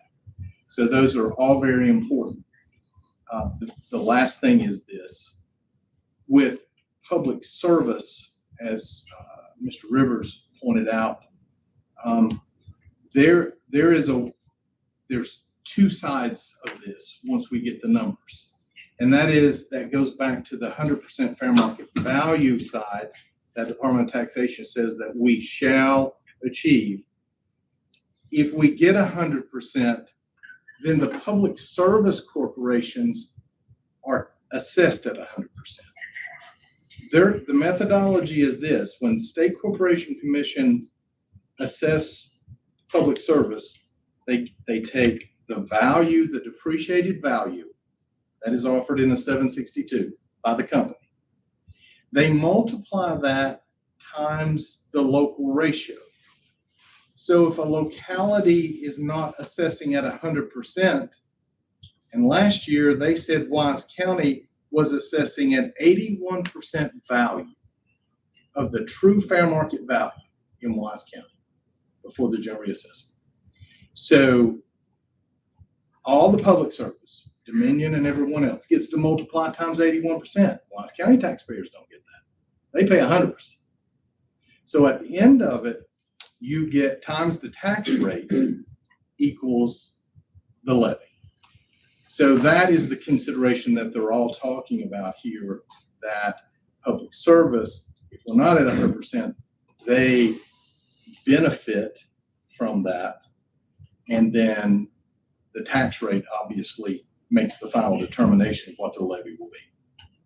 So with all that in mind, we did some scenarios. I was asked to do some scenarios, and those scenarios are here, which take into consideration, if you look at, I think we did 6, well, as Mr. Rose said, if you don't equalize to 55 and you keep 69 cents, and you look at the sheet that shows 0.9 with the personal property tax rates unchanged, then that would be in the orange, or whatever color that is, that would be the projection of the new revenue that would be created in this scenario. If you look at the second page, addition. Yes, addition. So 3.5. And the caveat would be to certainly check these numbers with the treasurer and administration, make sure they all work. We don't want separate numbers being considered in any of this process. As long as we're fine starting at the same starting point with the numbers we recognize as legit, then we'll be okay in terms of how we get through the process. The second one shows if you keep that 69 cent rate and you don't equalize back to 55, with a 95% ratio that the Department of Taxation hopefully would give us at a minimum, then with the same personal property tax rates, then what is that? I don't know, 4? Yeah. So it's 4 million and some change on that scenario. So these were, I was just asked to prepare these as examples. I know the treasurer has all kinds of examples on her spreadsheet with. I will add that, yes, we took his numbers, but then I accounted for uncollectible rates, where I went back for a whole year to see what my rates were after I collected for a whole year. So you would see them on the line right there underneath on Andre's schedule that he sent out. Exactly. I That applied does each not take, category. this does not take that into consideration. Right. So, so that's basically all the different scenarios. And I know she has a lot of scenarios with all the collection rates and so on. So he would help you look at those kinds of things. Any questions for me? Thank you for indulging. Yes. Yeah, you were talking about that rate of 90 to 95. The other day when you were in here, you were, I mean, really solid on 95. And in fact, I think you told us that it was on a Wednesday, you said within a week, I'll have that. And then you said, well, if not by Wednesday of next week, Friday. No, it's April 1st. I may have misspoke. But you were really firm on 95. Are you backing off of that now? Well, I'm not, I don't know that if I implied firm, it was probably because just, I'll be very upset with the State Department of Taxation if they don't recognize that Wise County increased values by 35% and they don't give us a 95% rate. And I'm just going to go ahead and say this, you know, it's a back and forth every year. Every year we fight with them. And, you know, might not be a bad idea to reach out and see if we can get a little assistance from maybe some of our legislators to say, hey, look, we play by the rules. Department of Taxation send us the 20 criteria that we have to use to determine fair market value, and we use them. And at the end of the day, it just comes down to a back and forth, and then they send us, Department of Taxation sends us a ratio, and we got everybody on April 1st, and you just got to deal with it. To answer your question, am I firm on 95? No, I certainly hope to be 95. I hope to be beyond 95. I think I am. I just don't know what they'll give me. Yes. Is there appeal to these folks? They can't be the highest authority there is. You can appeal to the Virginia Supreme Court. And I told you the other day, and you may have thought I was kidding, in jest, we had a phone call with the Department of Taxation, and we were considering suing, and I asked about 7, 8 different attorneys in the Richmond area to take the case, and I didn't get a taker. Because, you know, you just get frustrated with playing by the rules. And it's not a theoretical number. I know there are other localities. I just talked to Cynthia May from the Department of Taxation 2 or 3 weeks ago, and I said, this isn't a theoretical number, 100%, because I know one of my colleagues achieves it every year and has a power. See ya. So anyway, yeah. Some of the things you mentioned, unfunded, and we do get some unfunded ones with the state, like for teachers, 5% increase. They fund us for 3% of it and no fringe. Write that down. We'll take that out. And then Just check. School service personnel, they don't fund anything for them. We pick up that because it's the right thing to do. You mentioned inflation. If you look at our budget, say 10 years ago, and adjust for inflation today, we're pretty close to where we were then. Yeah. The other thing I would say is communication. We have to do a better job of communicating things, because when citizens got these assessments, it was worse than sticker shock on a new automobile. But you know, if you could do some upfront communications, some examples of if you were assessed at this, it's gonna increase your tax this much. I just think we could probably do a better job in getting the word out in advance rather than all of a sudden you get that and it's like. And we've got smarter citizens Yeah. than we used to have. Well, I see your point, but with all due respect, I think for a year, in my office, we were saying it's coming. The values are coming. The sales are there all around us in the different localities. They were experiencing comparable increases or much higher increases. I see what you're saying, and I respect that, and I agree. I think transparency and information sharing just facilitates trust. And I don't think, whether it's certainly not our intention, all of us, but yeah, I think things like this, meetings like this, where all the numbers are laid out, I think the taxpayers have the right to know everything that's going on, how it's going on, the methodology. We welcome these calls and what they're paying for. I think they need to know what they're paying for. They may need to know specifically how much the board is paying for in certain areas and how much it's not. And let the public decide what it wants to pay for. That's the way we used to do it when I was back on the board, and I know that's what you want to do too. I've gotten way outside my jurisdiction. Well, I tell you, from what I'm hearing, I don't know if Central High School's auditorium will be big enough to hold the crowd February 12th. I'd say it'll be interesting. No doubt. Any other questions for me? Thank you. Dave. Thank you. Appreciate it. Okay, so what I got everybody together here today to try to bring us to a place to look at tax rates. We know we're gonna have to do the budget. We have Fred on the phone. And I know Mr. Carter had to leave for a funeral. You've heard the presentation from Dolores. If there's questions, she's here to answer those. Andre and I have met with Dolores hourly, daily. Andre and I have spoken every minute, I think. It seems like since January board meeting. We've talked with Doug. We've got these numbers. Everything that you've been presented today is not with decreases, which we know have to be looked at.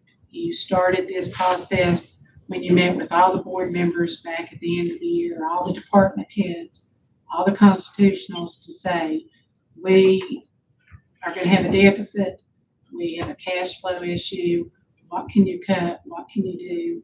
And we didn't make a whole lot of headway.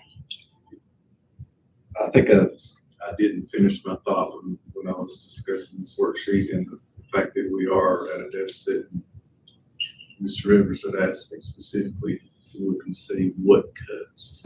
This is real high level, and I think I started talking about this and emphasizing that there's $40+ million, probably more than that, we can't touch. Okay, and that's the mandates.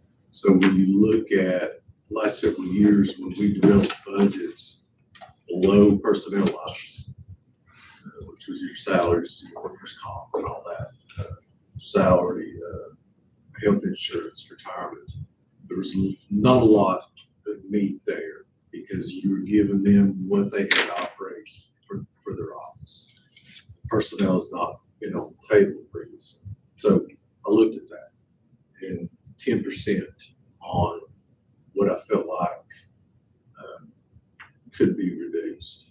Doing that, we've already seen it in this budget cycle with people leaving employment, retiring.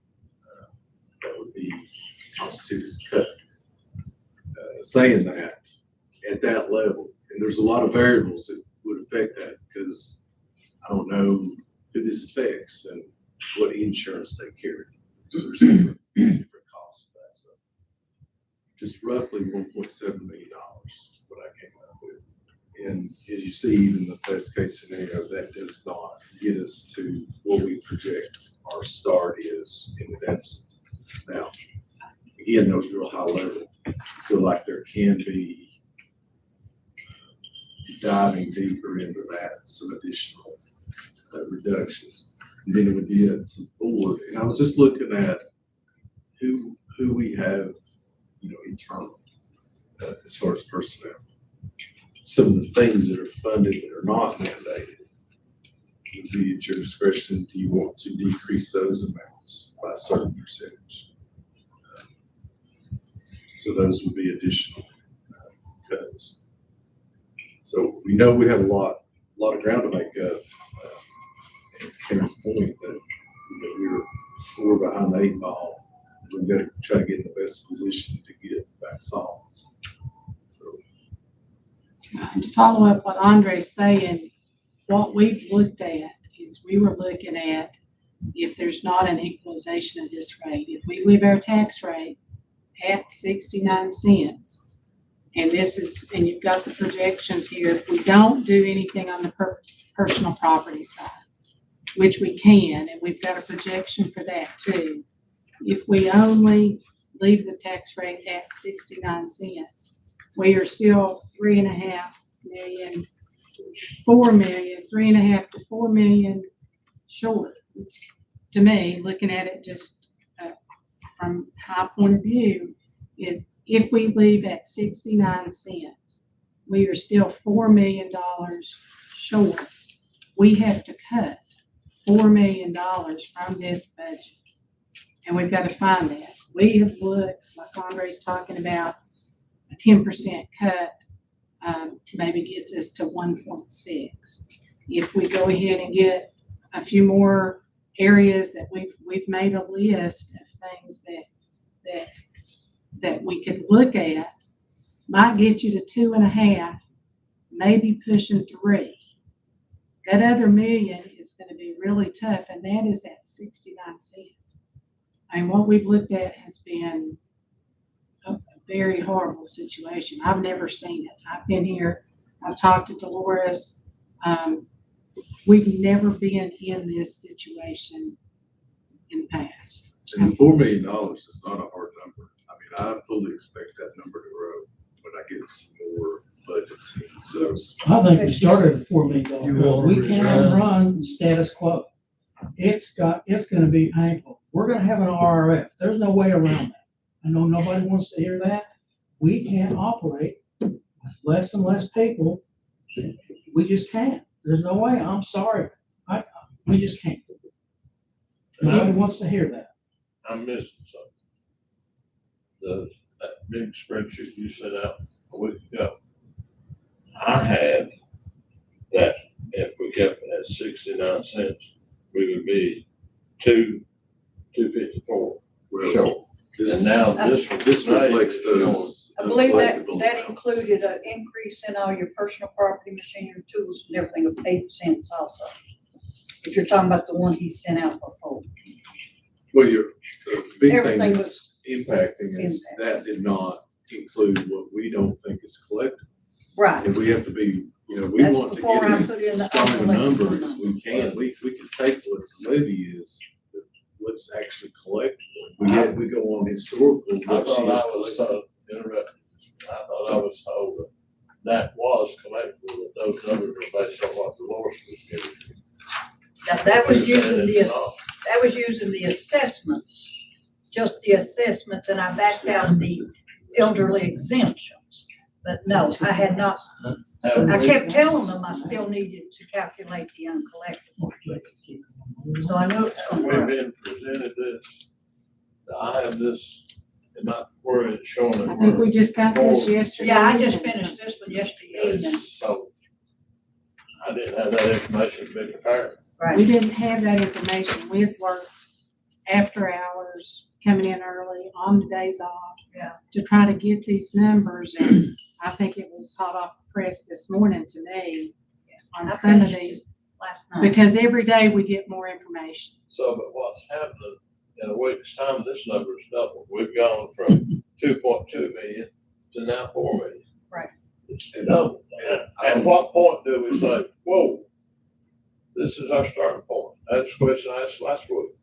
You know, her population is down to 32,000. But her spending continues to increase. That's the problem. You've got to cut spending.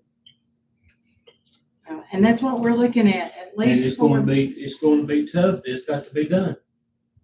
You can't, population keeps going down, spending keeps going up. Guys, you can't go 6 years without raising taxes. I told you that before. You just can't go. You go 6 years and I kept telling you, you gotta raise at least 1 cent a year. Yeah, I and think David combine, agreed with that one time. and combine some spending with that, we'd be in pretty good shape. I mean, like I said, come this time next week if we met, I wouldn't be surprised if that number doesn't go up. That's what I'm saying. I mean, but. You need to quit me. Yeah, I mean, at some point in time, the numbers do become what they are. But they will move within the next, 5.5 months. It's There's gonna definitely be a moving target. Yeah. right well, I ahead. mean, we're And just at the very early budget. We don't even have all the budgets in. Andre's getting a few of them. Just because he went to the meeting, we know the regional jail may go up. I talked with social services yesterday. CSA is most likely going to come in with another request for a couple more $100,000 this year, this budget, not in next year. So those are still moving, but on our best estimate that we've got coming in. And you've got, I think it was a handout for some increases in personal property. If we want to talk about that, if you look at an increase in the personal property and the 69, we get an increase of around $5.5 million. We still have to make cuts. No matter what we do, if we keep the tax rate at 69, we still have millions of dollars that we are going to have to cut from these departments, from these offices. And we've already met with them, so it's going to be up to this board to make those cuts. I mean, it's going to have to come from an increase in revenue and cutting these expenditures because we don't have the plug money of $6.5 million, $4 million the year before. We don't have that to plug. So it's got to be cut. If we don't raise, and you got a projection there too, if we don't go to 55, but we go to 63, that's a number that I've heard is being discussed. If we do that, that's this board's discretion to do that. But then not 4 million, you're going to have $6 or $7 million that you have to cut from the budget. Is it there? I don't know. We've looked. We can get to 3, 3.5, and it hurts. I mean, Andre said he used the word trim. That's not trimming. That's cutting budgets. But if we have to go to $6 or $7 million, I'm not sure how we do that. I mean, you're right, Rusty. It's reduction in force. It's significant. It cuts down services in many departments. It's not just one department. It would be across the board. So, I mean, it's a tough decision, and I know timeline. Let me switch hats. We've got timelines. We've got to get a rate set. We've got to do a public hearing.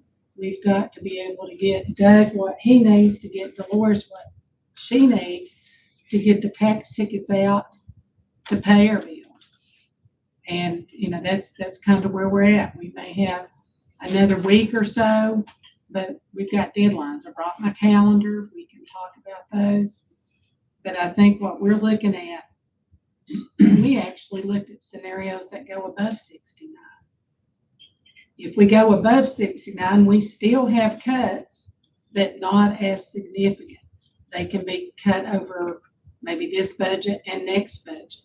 We can give people time to plan because we can say, we'll cut $1 million here or 500,000 here, but that's people's jobs, that's families.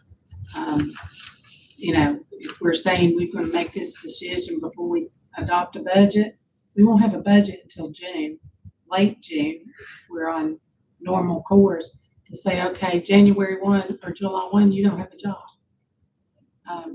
You know, we've got to recognize that personal human factor too, but we've got to balance the budget. And that's not been what's happened in the last several years. If you guys get the phone calls I have, our life is in jeopardy. If we look at 69, I wouldn't dare go up 69 with a gun to my head. If we holler 73 cents, there's not enough tart loaves to take care of us. And I'm not exaggerating. And what People are mad. and I understand, but on the other end, if you make the That's cuts, too you're gonna get different people. Yeah. And it may be the same people coming to say, why are you cutting this office, my job? I'm gonna lose my job because of this. And you raise my taxes too. We're in that situation. We're in a situation where it looks like a tax increase is gonna have to happen. And you're gonna have to lose jobs too. I mean, $7 million is huge, 6 million, 4 million. You've got numbers here, and the tough thing is we've got to set this number before we make those cuts for the next budget year. The Wise County of 50,000 people, it's gone. We're projected to still keep losing population. So we've got a shrinking tax base. Half our county's on public assistance. 1/3 is retired. Well, we got 20% people working.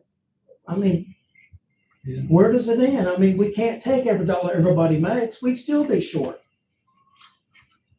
Could we get a current org chart, Of every department. every department? We've asked some of those. We have every employee list of every department, every constitutional officer, every comp board funded position, partially comp board, every supplement that this county has awarded to any office. We have printed all those. We've looked through those. We've looked through every line item. I've gone through since I was tasked with this, every line item in every budget. I didn't get to sit in on all the presentations, but we've gone back over those things I didn't know. Andre's been able to help me with. We run the halls between treasurer and commissioner to try to get everything we can accurate for you guys to look at. And it's an awful situation. I mean, on both ends. But it's where we're at. I mean, it's where we're at. I called Dolores and asked, are there any other accounts? Is there something left off here? So she come right over to let me know very clearly and explain to me, because that's not something I had been involved with. But I wanted to understand that so I could answer the questions, the ones that I'm getting, the ones that you all are getting asked. So we knew exactly where we're at, what we've got to work with. We know what the reassessment numbers are from the commissioner's office. We know what our requirements are for advertisement and what we've got to do. That we're looking at the green sheets, and we're hoping for 95. We're hoping for more than 95. I don't want to be in a situation that we come back to you and we get 89 instead of 81. We didn't expect 81. And that was $1.9 million that was a hit. Is that 1.9 from 100 instead of 95? Now that was from we were at 91 before. And went to 84 to 81. Yeah, we went down to 81, which is the difference last year. So if we go from 81 to 95, significant difference? 875. Well, no, actually, if it's 100,000 per, it's 1.4. And that's what we have here on these projections would be 1.4 at 95. And it was a little less than that, at 90. But either way, we've tried to give you those estimates, which is what they are right now. And we've also tried to put the 69 and the 63, we ran them both ways.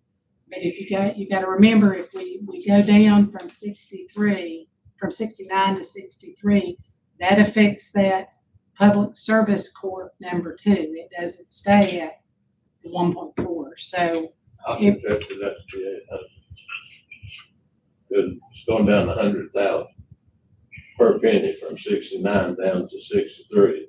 We'd basically go down 800,000. I think that's right. I think it's about 100,000 per. Maybe 600.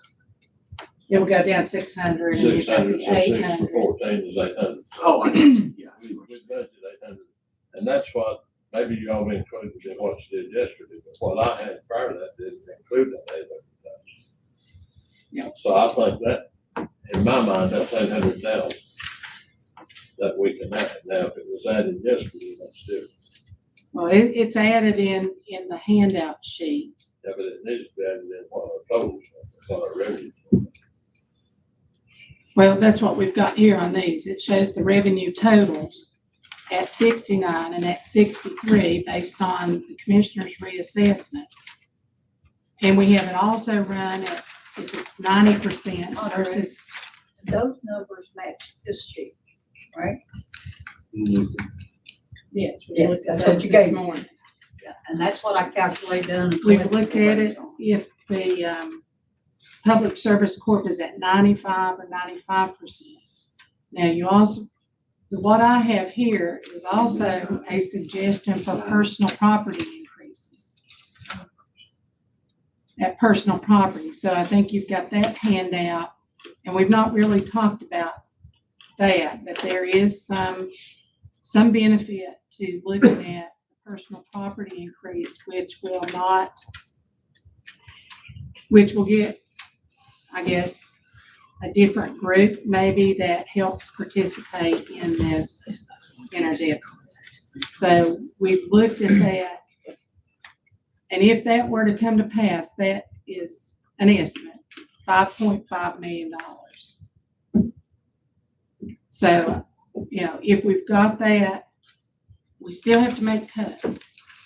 We have an opportunity to make them maybe over 2 budget cycles, as opposed to trying to find $7 million to cut out of the budget for July 1. Do we do a county business tax license? No, that's something that we've looked at. We used to have a contractor's license. It was short-lived. But we could do a county business license. Mr. Rivers mentioned if we don't do quarterly appropriations, we can do some things to try to help us move along. But we have to give notice of all these things. And, we could do that. We need to look at our tire tipping fee. We need to look at our landfill fee. We've got to look at our landfill. I've got a meeting set up with Jackie, and we're going to do a landfill expansion that we've already spent the design phase, $100,000. That's supposed to start this fall. I wasn't aware of that on my radar, but it's been out there, and it's $14 million. That would probably be financed through VRA. I mean, there's different things if we can get financing. So we want to stay strong. Would we get a decent rate for a Well, bond? so we're looking at a lot of these things, and I know we're throwing a lot out here today, and we are trying to look at the landfill. We're trying to look at, we know in 2 years, we kicked the can down the road to help us this year. We've got to look at it. We borrowed $4 million for this courthouse renovation. That comes up, I think, maybe in 28. So we've got some things coming. I know we've got to look at, right now, today, we've got to get a rate to get advertised and get a public hearing while we're still trying to look at these cuts. So all I can do is help you and be here to do that, but it's a lot. You've got a lot. We're taking your windows out, Dolores, they're going back. Okay. They're already paid for. They already took them out. Let's go. Told you, they're You down know, there there, today. there is an opportunity to, and we've done this in the past, you can set to give you just a little bit more time to get more information in, is set a rate, and then you get an opportunity to hear from the public, to review it, to look and see what cuts. If we need to have another meeting like this, if we need to literally go through the line items and look where there's cuts. Nobody wants to make cuts, but it's, now it has to be done, and this board is gonna have to be the one to, we can recommend, we can say, here is an area to look at. Here's what would happen if you do this. Here's the service that may be impacted. Here you may not have an impact. There's a greater, we can try to help you with that and pull in whether it's department heads or employees. We tried that before and nobody wanted to work with us. Well, but we have to do that. I've looked at this budget. If we go, we have to go up 72 cents, 73 cents. If we're not making any cuts, 69 doesn't even touch it. We got to make cuts even at the max. We have to. We don't have a choice. I think we all recognize we have to make cuts. Let me tell you what's on my mind, and I've shared it, I think, with every board member. And not trying to step on Doug's toes, but I've got on the GIS and looked at some businesses in my area that I knew, and I was shocked when I saw that they didn't get reassessed. Their reassessment didn't go up. They stayed flat. They stayed level. I will say I went back yesterday and looked, and McDonald's and Big Stone is paying $1,000 more taxes than they did, so they must have gone up. But then I looked at Freedom Chevrolet, they were still flat. Theirs didn't go up. There was only one other business I saw in Big Stone, and it only went up $50 tax. I'm not talking about assessment. So I think that we need to look at bringing the businesses in to share in this deficit that we've got. Apparently, they're not sharing in the reassessment. So my thoughts are that we increase personal property that we've already talked about, but we increase tools and machinery, we increase business capital, we increase mobile homes. The taxing authority that we have in each one of these categories, if we're going to say 62, that's a 7-cent increase. Let's increase those tax rates by 7 cents. If we're going to 63, let's increase those rates by 8 cents. I did that, but I did that based on the sheet I had a week ago. I didn't know we had a new sheet. When I added those in, and I added in the 800,000 at 63 cents, I added in 800,000 in addition for public service corporation. I came out that we were short 4.8 million. And I won't say that. I had trouble in justifying, in my mind, raising personal property when we were raising real estate. Because everybody has a house that's got 2 or 3 cars. So they're really getting a whammy if we raise it. But here in the financial shape we're in, maybe we need to consider that. If we consider that, in addition to what my numbers are here, because I didn't put personal property, I didn't increase personal property. Increase it 8 cents. Right now, the number I work from, the levy I work from, was 47,000 per penny. I'll just round that up to 50,000. 8 5 is 40. That's $400,000 that we can bring this deficit down, which would bring it down to 4.4 million. Now, I know that these numbers have changed. Well, We let need me to explain the difference. The report that you have at home, or that you've been going by. I did that based on my assessments of what Doug had gave us, how much the percentage it went up. Okay, these numbers are Doug's numbers, and they differed from mine. They did. I had 4 different numbers at one time. Right, but now on that sheet you have, I started at 55 cents and did you 1 penny all the way across the board, all the way up, even in personal property and everything increased 1 penny. And I kept going to the 14 cents. Up to 69. Right, Yes. so that's what and it did not have the uncollectibles on it. You could add those to your bottom line and that's what it would be. But anyway, that's the difference in these two sheets. This sheet came from those green sheets they have at Doug's. My numbers differed a little bit, but I figured y'all want to use his numbers. I'd That's rather why it's use the different. most conservative numbers, which I thought was your numbers. And they are. But, yeah. So that's what I base mine on. And at that, I come out with 4.8 million short. And then if I had personal property in there, I could probably bring that down to 4.4. But then I'm not sure that those record numbers, I won't go through and manipulate again to see that. Well, like I said, if you That's- take that uncollectible that's on that one sheet there and add it to the amount short, that would give you your new figure that you short. Because those won't change. My point is, as one member of this board, I would like to consider a 63-cent tax rate. That's 8-cent increase, and then increase all of our other tax rates by 8 cents and see what our shortfall is. And I think we're going to be $4.5 million short. That means we have to have cuts, significant cuts. Whether we can spread that out over 2 years, I hope we can. Well, I heard this morning, I don't see how we can. Looks like we've got to come up with $4.5 million at least. I know y'all were saying 7 or 8 million.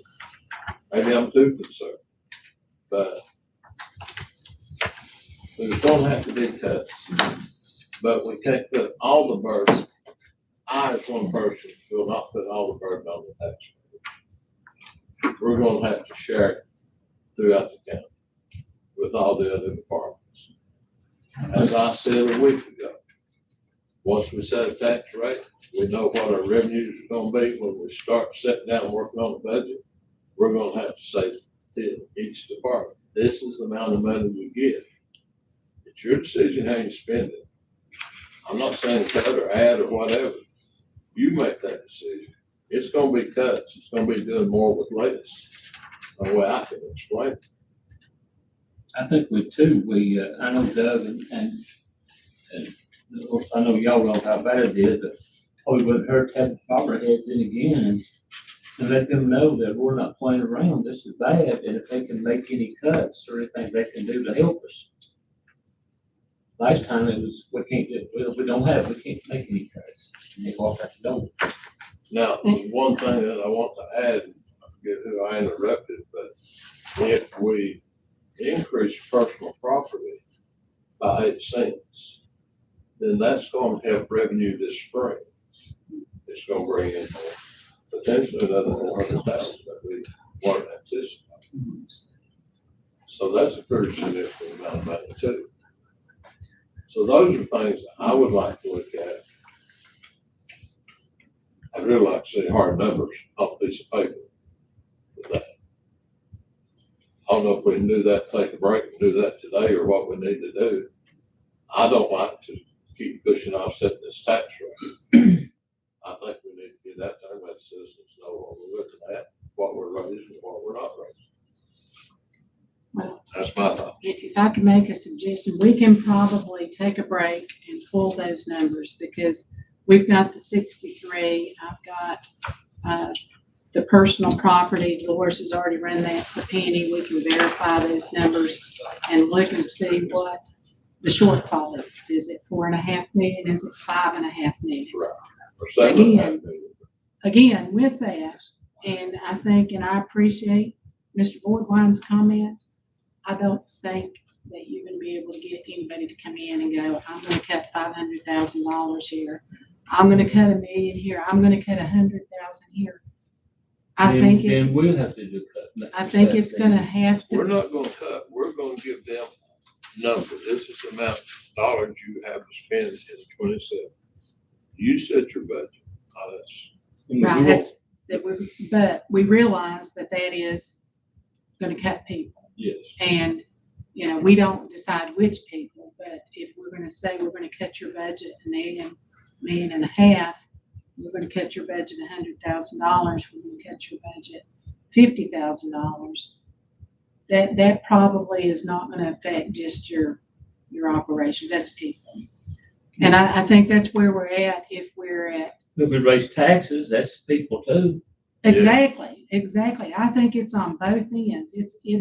We are in such a bad situation that it's gonna have to, it's gonna have to come From somebody bigger from and the- more authority. from the than revenues, and then it's gonna affect people's lives and Somebody else jobs is gonna have to. and insurances and everything else. But we can run those numbers. The other option that I encourage you to possibly think about is if we set it at 69 with a personal property increase and let the people come, give you more time to run these numbers. You don't have to you have to advertise a tax rate. We have to have the public hearing. We have to look at that. And then you can decide, okay, I advertised at 69. You can't go above that, but you can come back down. If we want to go run the numbers, take a break right now, we can get some better numbers. But if not, we have an option to put it out there. And then, like you said, for transparency, we can bring in some of these cuts that we're going to have to look at. If we raise 69 cents, I'll have to get a bodyguard. We can't afford it. And the sheriff's on, sheriff's on. Yeah, You they vote got, for the they got sheriff's plenty of it. We thought you were our bodyguard. But, and I'm not saying that that's where it has to be. I'm just saying from looking at these numbers, if we all get to the starting point of where we're at, where our deficit is for this budget, and we know that there's going to be increases in next year's budget that we don't control, that it's not the people personnel. If the jail goes up, if DSS,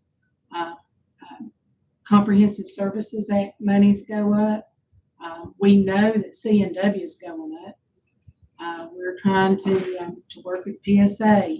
They're willing to work with us to help us with that increase. We're looking at tire tipping fees. We're looking at convenience center dates. We're trying to look at every possibility to cut, to help, to increase the business taxes. That may be something we need to look at. I've not looked at that to see what we've got, what maybe revenues could come from that. That's a good thing that we can look at. Maybe we can look at appropriations on a different basis to help while we're trying to fix this. It's not gonna, we're trying to do 7 years of 6 years, 7 years, 3 years, 4 years, whatever it is, we're trying to fix it in 1 year. And that's why it's so high on revenue issues and our expenditure issues. It's just, it's a horrible situation. The other thing that I couldn't tell whether it was in here, we voted to increase building permits. And Jimmy says that should bring us in over $12,000 this coming year. I couldn't tell whether that 12,000 had been added in. And we didn't go picking on those little items like that. We 12,000 will, when we do the absolute end budget, then Andre and I'll sit down and go budget to budget. We got to tell those. But Every dollar. for every 12,000 you might go up, you may be wrong on that assessment number. So, when you're dealing, it's kind of like an auditor will say, well, that's kind of immaterial. It's not immaterial to us, especially if that's the last 12,000 I got. But it's your best guess. But it's our best guess. Every number on that is just a best guess. So, you're never going to hit 100% on any of them. Well, I know reductions. I was only laid off once in my whole working career. Did I like it? Nope. When I went back to work, I had to end up taking half pay what I did before. But from the company standpoint, they had to do that. That made them stronger. They could do without me. I moved on, they moved on. We're gonna have to do the same thing here. I know this is not a business, but you've gotta almost treat it like a business. And it's nothing personal against anybody that'll go home. I'm not sitting here saying, we're gonna get you, we're gonna get you, we're really gonna get you. No, we've got our end bosses are the taxpayers. What will they put up with? And the phone calls I'm getting is they are about fed up right now. They are fed up. I had a phone call yesterday where a family moved in. Don't worry, in the same man. house so they could afford to live. It should. It's that bad, and when you look at social services and the amount that we subsidize. You're honest and our everything. citizens, And We that's don't the live way in it an area is. that's flowing with money. That's one of the problems though, is the fact that we have to subsidize social Social services. services. And these other things, I think I shared with you yesterday, let's just say we live in a world where we never incur increases in personnel costs, insurance, salaries, whatever. We will definitely incur costs with mandated funding. And how do we raise revenue other than economic development, which there is a concerted effort to spark that, to get that in here. It takes time. Tax revenue is how this county operates. That, and some of the things that are mandated, I know I've talked about it many times, but those need to be highlighted that is not frivolous spending. We're going to make an attempt to cut what we think could be construed as frivolous spending or excess spending. There's still that mandate. And, as John, you former school teacher, there's a cost, there's a fixed cost. When you've got 10 students or 15 students, you still have the same cost. You may have a little material, extra textbook costs, pencils, paper, whatever. There is still a fixed cost. And there's a fixed cost for how this county operates. And it's your school system, landfill, police protection. Those are costly. And something that I'll add, and David, if I misspeak, please speak up. But last spring, when we were doing that 4-point plan that you talked about today, our county administrator was saying that we could potentially have economic development within that 4-year period. And that's why we selected that 4-year period, because we felt like there would be significant economic development, which if we can get by another 3 years, we hope Fred comes to reality. There's no guarantee. It may not. But that was part of the thinking when that 4-point plan was developed. Yes. And if that does come true, then hopefully we're talking about a short-term fix. But again, there's no guarantee. How long would that be, the development of it? You're gonna talk years before it's going to actually start. Well, that's another Showing discussion.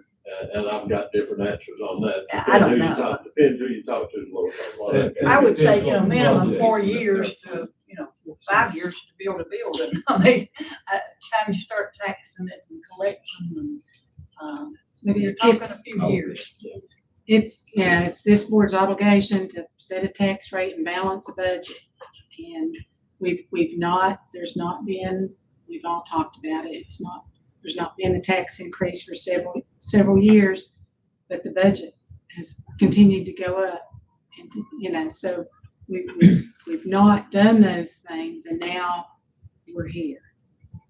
But if we'd raised them a little bit each time, like Steve always kept saying, not that the people wouldn't have complained each year, I mean, I would have, but at least it'd be 2 cents complaint instead of 14 cents.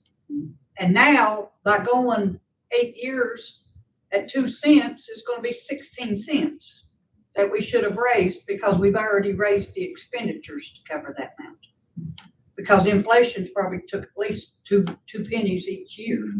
and raises and, insurance costs and things like that. But we didn't make that effort to do it that way. So now it's why it's all blown up in our face. We've rode it out as long as we can ride. We can't ride any longer. I asked the board, do we want to take a break and let Andre add some numbers that I suggested and see what those are? Do we want to come back another day? I've got to leave after this break, if you take a break. I've got a doctor's appointment. Do you want to go ahead and set it right now? Everybody else thought. Do you want to come back? I'd like to have the information. I would too. Yeah, I don't think we need to make a rush thing right here. No, What do this you, is too serious to just haphazardly do something. We need to look at it and see. I can't come back in the morning.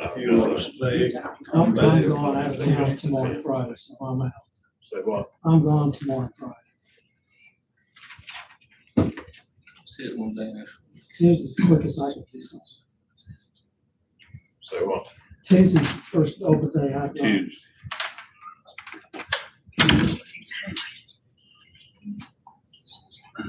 Just as a word, if we set it over for another meeting to set the rate with our advertisement requirements, we may not be able to have the public hearing on our 13th meeting, but we can move that back. We would still have time to get to Dolores and Doug what they need. They have to have it on March the 5th. Sometime between setting the rate, we have 2 weeks to advertise, we have to have a public hearing. If you all want to, you may not be ready to make the decision that night. You've advertised an amount, you can set that amount. You have some flexibility. If you advertise a higher amount and come in with a lower amount, maybe you want to look at that, get more information. Like I said, every day we are getting additional. Thank you. I'm gonna go, I gotta work. Thank you, folks. I'll be Be careful. Okay, all right, be safe. Every day we're getting additional information, whether it's on expenditures for our budget in July. And I know we're not quite the budget. We have met with the sheriff's office 3 times. We have met with Commonwealth Attorney, over our different programs that we have out there, ways that we can save money. We're looking at everything from cleaning services to cleaning supplies to animal control.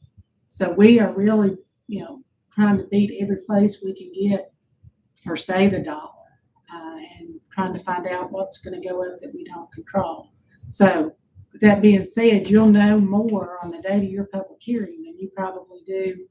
And we set the rate for a public hearing because it's changing every day. We're getting more information for you. With that being said, if you were to move it till next week, we have to advertise twice. We could get it in Friday. Well, I guess if you all don't set it today, give me a date and then I can tell you what would be available if we need to try to reset our 12th meeting to the 19th, or if we want to move our March 12th meeting to the 5th and set it that night. And again, if we're going to have a crowd of people, we have to look at the location. We better leave it at the 12th.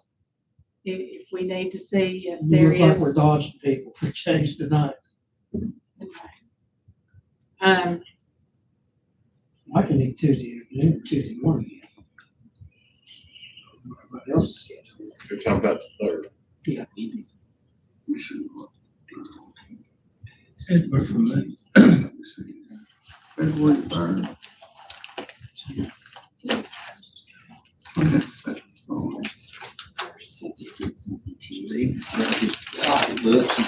We'll settle it. Yeah, I'll just say that part of my concern in setting it high and then potentially have the ability to lower it. We may give our departments encouragement to don't let them. They won't have, the cut won't be as bad. I think that's what they're thinking now. Realistically, what we're looking at. I think that's what they think now. That's what I think they think now, and if we give them false hope, I don't want to give false hope, that's all I'm saying. And we talk about false hope. If we're looking at, if Andre and I are looking at the right numbers, we're still, like I said, $3.5 million that you have to cut, which is painful, but at 5 or 6 million, we really don't know where it would come from. I mean, But with these other numbers that I want, additional revenue, I want to throw in there, it may not be quite that bad. And if Andre says that he thinks we can get 1.7 million, That's minimum, because what I would say though is. that's a low number. That's a low number. If I'm understanding you right, and you're looking at 63 cents, but you're looking at with the machinery and tools, mobile homes, some of those categories, raising those up at 80 cents, that's not enough. We're not gonna get enough revenue to close the gap if we didn't affect those rates and went at 69 cents. So it would be additional revenue, but you're It's not going to close the gap. no, you're not going to, you're gonna start off again at, we're projecting 4 million deficit. You're gonna be in that 6. I don't think You don't think we're bringing in $500,000? I don't think it would be at that. The deficit is gonna be a lot more than that. From what, would you two agree? Everything that we've worked on and so Where are we now? what Without adding any of the additional costs, we're at 4.1. we're saying $4 million. $4 million. Yeah, we're talking about the deficit. How about that? So if we bring it down 100,000, to me, that may save somebody's job. Oh, yeah, of course. But that's at 69 cents though. That's what we're saying. Yeah, that's The- not that's at 63, that's 69. 69. And you're saying if we go down to, Simply go down to 63, still, any additional revenue we can bring in can save these departments money on that. There's no way we're going to get by that. no, It doesn't but matter how much. the difference How bad between cuts 4 we million make. cuts is almost doable. 6 million, I just don't know, and we've really gone in there, and that's probably 25 people. I mean, if we want to relate the cuts to jobs, and that's where we're at with this, because over the last several years, Andre has shown me, and I've seen it now, we've cut departments, we've cut a lot of, Everything below personnel. has And now been this is cut all- to minimum. And a lot of, we have talked with some of the departments, and on the surface, their department spending that's been budgeted looks inflated, and it could be 75, not 75%, but a high percentage of their overall budget be grant funds. And so we're not talking about that. We want all the grant funds we can get, and hope, and the ones that are offered up to replace things that we're funding, we need that. And we've had a tremendous success with grants the last few years. But that's not where our problem is. Below the line personnel, that's not where our problem is. So these would impact jobs.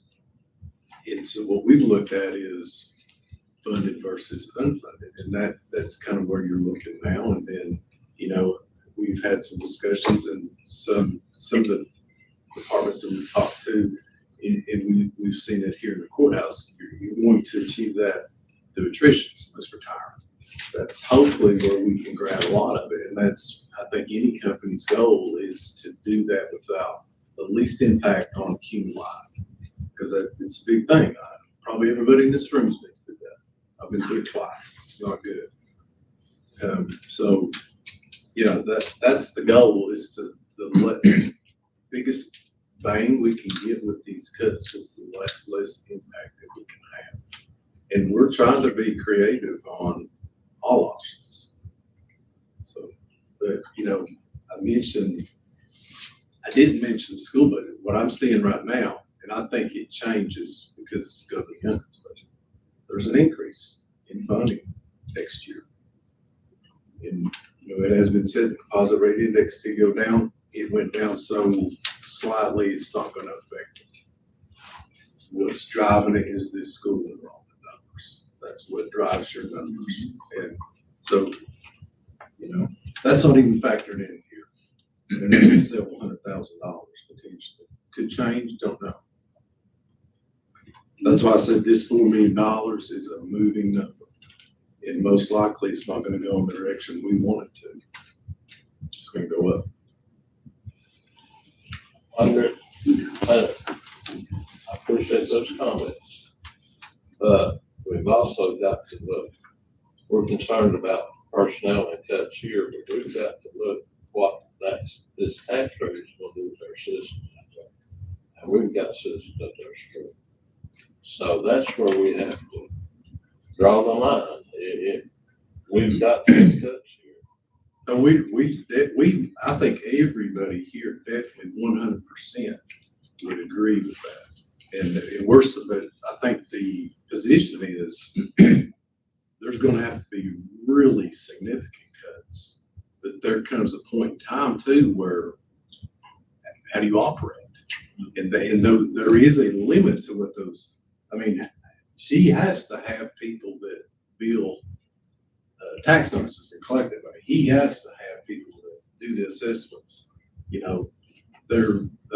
There has to be police out there patrolling there. So there is a number that you can't get away from. And Andre, to counter that, there is the state establishes a number of pump positions based on population of your county. Right. And there are departments that we're well over that allotted amount. And that's where we're looking. And that's where we're looking at, unfortunately. But that doesn't mean we're trying to defund that department either. No. We're trying to be realistic. We're trying to help them and help our citizens. But again, and we've looked at that. We're aware of these things, and I hear it on the street just like you guys are hearing it. And I know the situation. I have family that's on fixed incomes. We know what that is. You have to help do these different things. But even if we're looking at comp positions or locally funded positions, after you get to 20 or 25 people, it really impacts, that's 25 families potentially. And that's what we're looking at here. And that's still with 69. That's what I'm telling you. That is still, we can, I would suggest if we're seriously looking at the 63 and there's support for that, is we take a break and let's run those numbers with personal property so we see what those cuts will need to be and recognize that we're going to have increases, because I'm thinking it's close to 7 million. And without the plug, we've got to make the cuts to balance the budget. And we need to give people notice and departments notice. We can't wait until May or June when we do an advertisement for the budget to say, we're cutting you $1 million and $1.5 million, and we're cutting you here.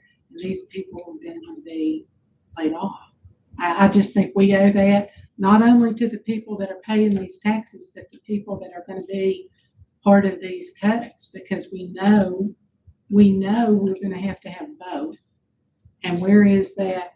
It's painful here and it's painful here, but you've got to have a balanced budget, and the way it's been balanced in the last few years is from the money that Dolores said that the county had saved, and we don't have it. And just to reiterate on that, on the 63 cents from the schedule I gave you before, right now at 63 cents, which includes 8% down the board, personal property, machinery and tools and everything, it shows 4,817,166 that were short. Now, take my uncollectibles and add to that 1.8 million. So that brings that up to 6,000,006. I did it a little bit different. I said that we were underestimating expenses, so I added in 1.5 million. And when you add that to your deficit, you get 6.3 million. So what were you adding for? The uncollectible? No, we No, didn't, no. Unknown. Unknown expenses, the state's gonna have. Oh, okay, I didn't figure them. I'm just figuring Yeah, I what figured I those. can't collect. I did it a different way than you did, not come up with 6.3 million. But now you But we have, could do it both ways and then we'd be up to 8 something. yes. I did not do understand I did not do the 500,000 that you did for the, whatever. I didn't do that. I'm just saying the uncollectible plus the 4.8 gives me 6.6. So now add what you think that That we've underestimated. we've underestimated. Okay, so that's where I think we're at. And there's no easy answer. No, like I said, every one of these are just best estimates. You know, and that's why it's so important for us to go over these monthly to see how the revenue's coming in and expenditures. That's why I came to you all in November and said, please stop everybody from spending right now. You know, because that's what you have to do, to look at it and see where we're at. You know, just because we budgeted doesn't mean we can spend it if the money doesn't come in. So anyway, that's just some more of the communication that needs to take place as we go along. And maybe I think that's a good idea. if we take this break or we wait, come back, maybe we ought to add these same tax increases up to give us at 62, 63, and 69. See what that does all across the board. Do we have to have public hearing to raise our tire fees and things like that? Yes. I think you need to schedule that for next month. Tire fees, several things we talked about. There's no need to keep putting that off. We need to do that. Well, we need to look at the amounts and where we would raise them to. I do have figures from other areas, what they're at. I got a meeting with Jackie, but he's been covered up with this, with the weather. So he's supposed to try to come in the afternoon, maybe tomorrow, if we don't start getting more weather. But No need to put that off another month. Let's get that done. We know we gotta do it. We're underfunded about that part. Let's just do that.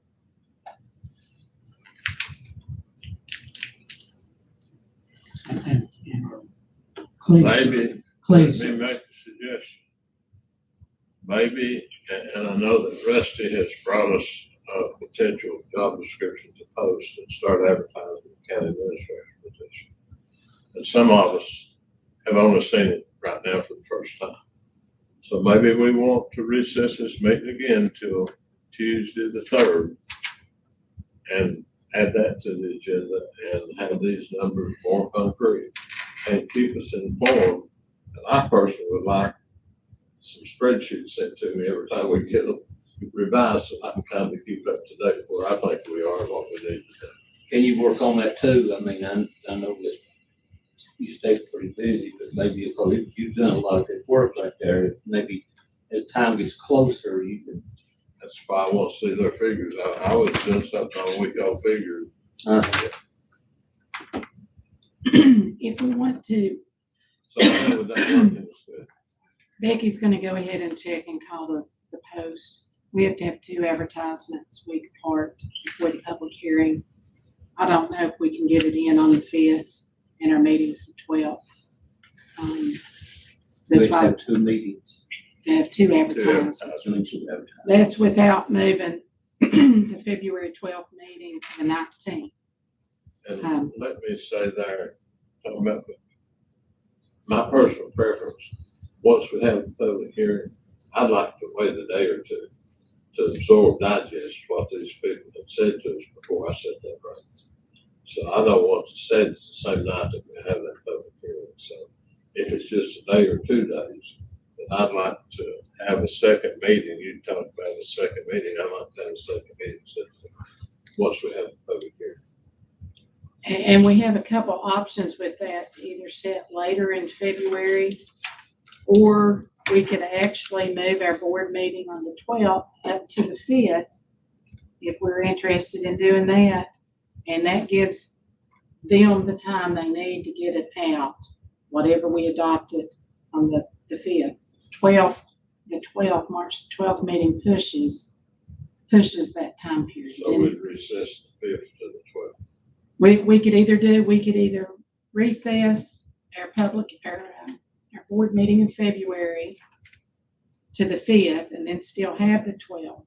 Or we can, at our February meeting, change the date for the March meeting to March the 5th. We could still do all our business on March 5th.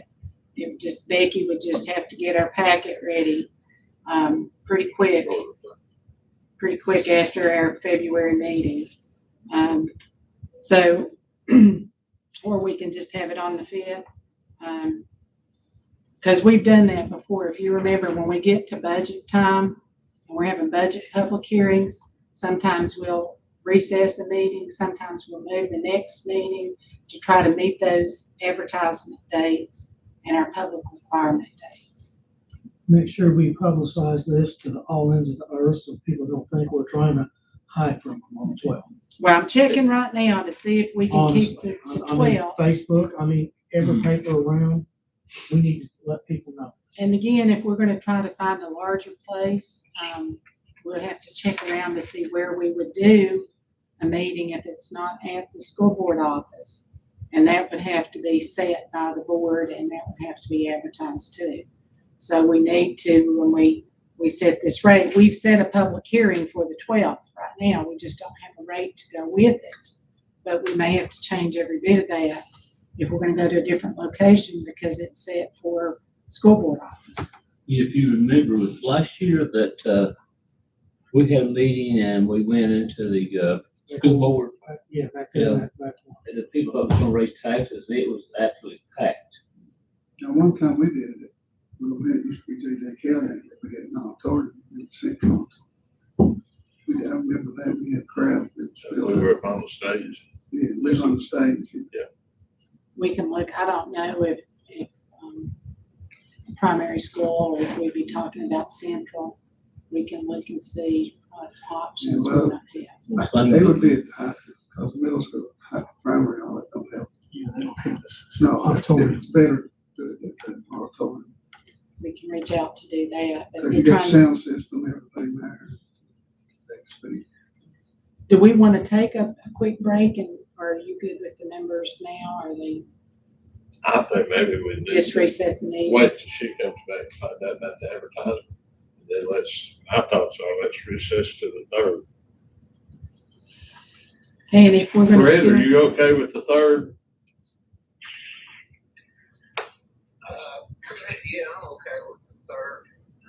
I have a different viewpoint on several things. Let's hear it. We need to hear it. I don't see any problem with setting the rate today. We know we're not gonna go more than 69, but we know we can't go less. You're hearing our attorney give us some good advice to keep us out of trouble with with setting these dates and things. Why don't we go ahead and set it and keep ourselves in line with the dates? Set it at 69, and we can always lower it. But let's at least get that part done. And I'm not gonna go off on a tangent here, but I know we've got this big money problem, revenue problem, but we got other problems. John Schoolcraft touched on briefly, communication. If we don't have good communication among our administrators that are giving the board what we're supposed to get good advice, and I heard today that Mike Hatfield made a mistake, and everybody makes mistakes. But I surely hope that nobody else knew about that mistake and didn't say anything about it and was waiting to be asked about it. If there's a mistake made and somebody knows about it on the administration, somebody needs to be raising the flag and not sitting on it and waiting to be asked. That aggravates me. We've got a couple of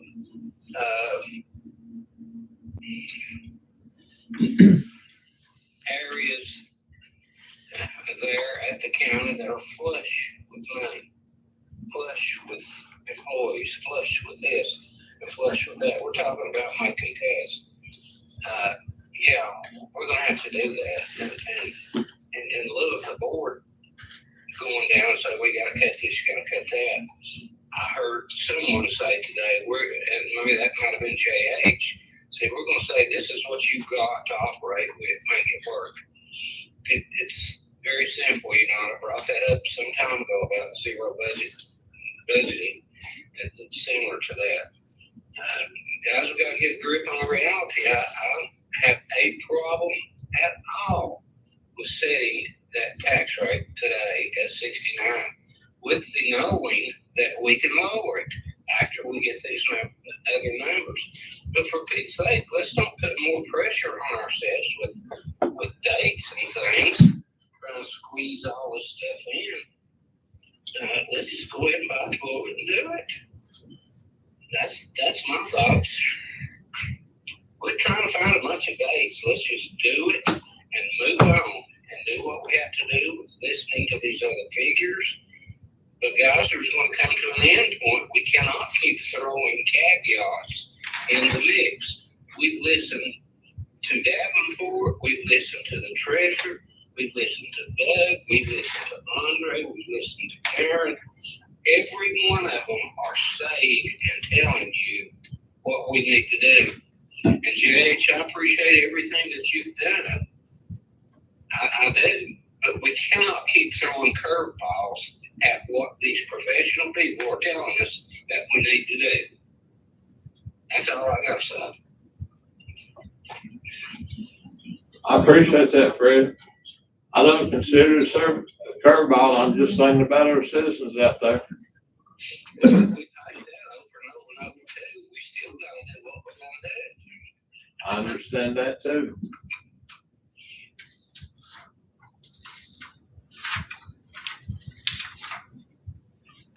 I can vote for no tax increase unless we got some spending. I'll be up front with you. I can't vote for 69. I can't do it. Not for the phone calls I've had. You're not voting for 69, you're voting to keep us in line with our advertising and things. The vote to set the rate comes at a later date, once we get all our numbers. 69 is just a number Your last today. statement, you It's can't not vote the for number it. that we're gonna end up with probably. I can't vote for the 69 cents. Okay, let's kick it down the road again. That's not amazing, it's what we've already got. 69. Well, the effective rate for what people paying out would be 55. So it is going up one way or the other. It's just a matter of how much it goes up.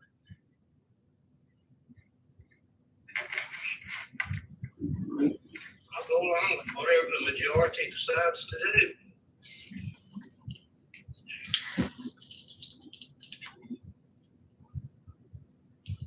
Would not hurt anything back to see whether we could get our advertisements in the, in the paper. But if we set it over, we may have to move other dates, but I mean, we have time to do that and get a public hearing. It may not be on the 12th. We may have to reset that meeting date for a public hearing. We're gonna have to change it for the location if we're moving from the school board office anyway. If we're moving to Central High School, we have to clear that to see what date's available, so I can go ahead. We can get those dates. We can come back on the 3rd. And hopefully if we've got something to advertise then, we can do it.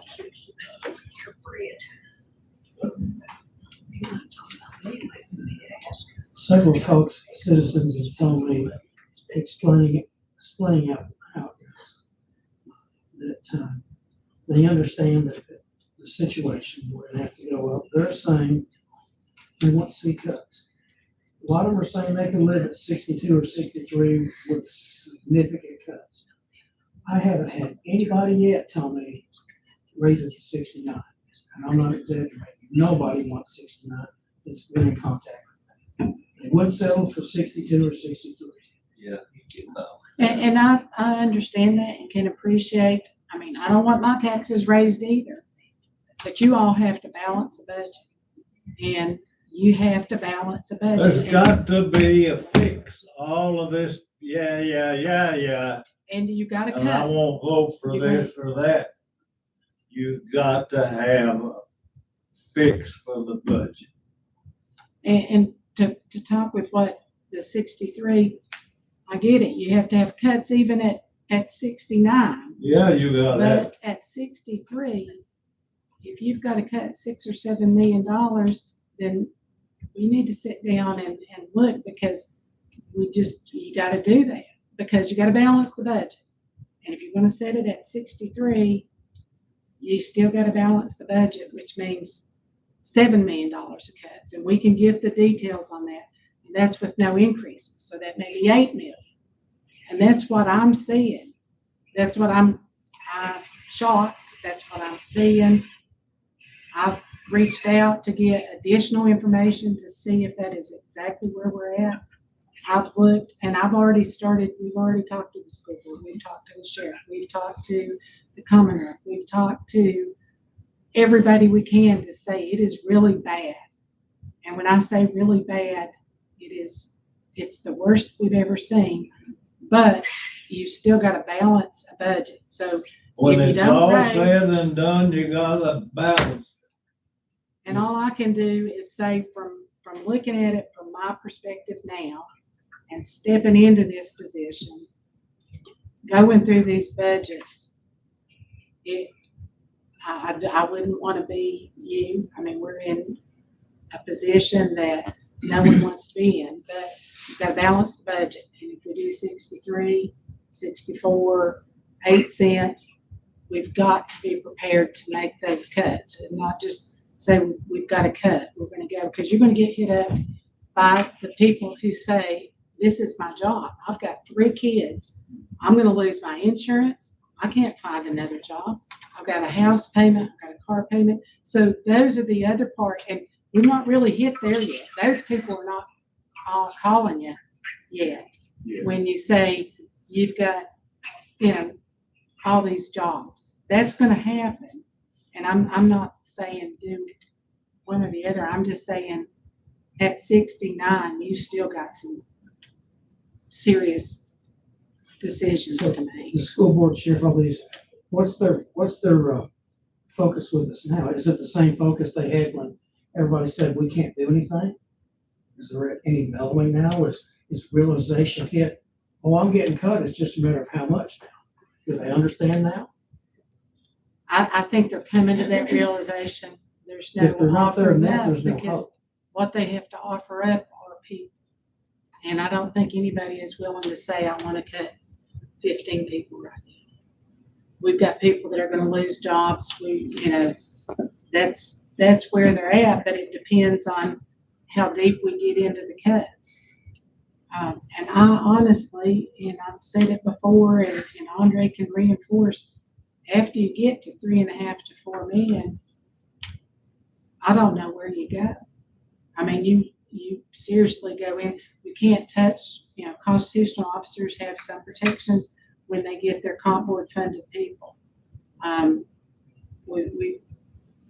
then even if we come into administration, we come into the landfill, we come into animal litter control. I mean, every department we've looked at, and we get the calls on animal control that we need more. We get the calls that we need the roads cleaned up. We need more.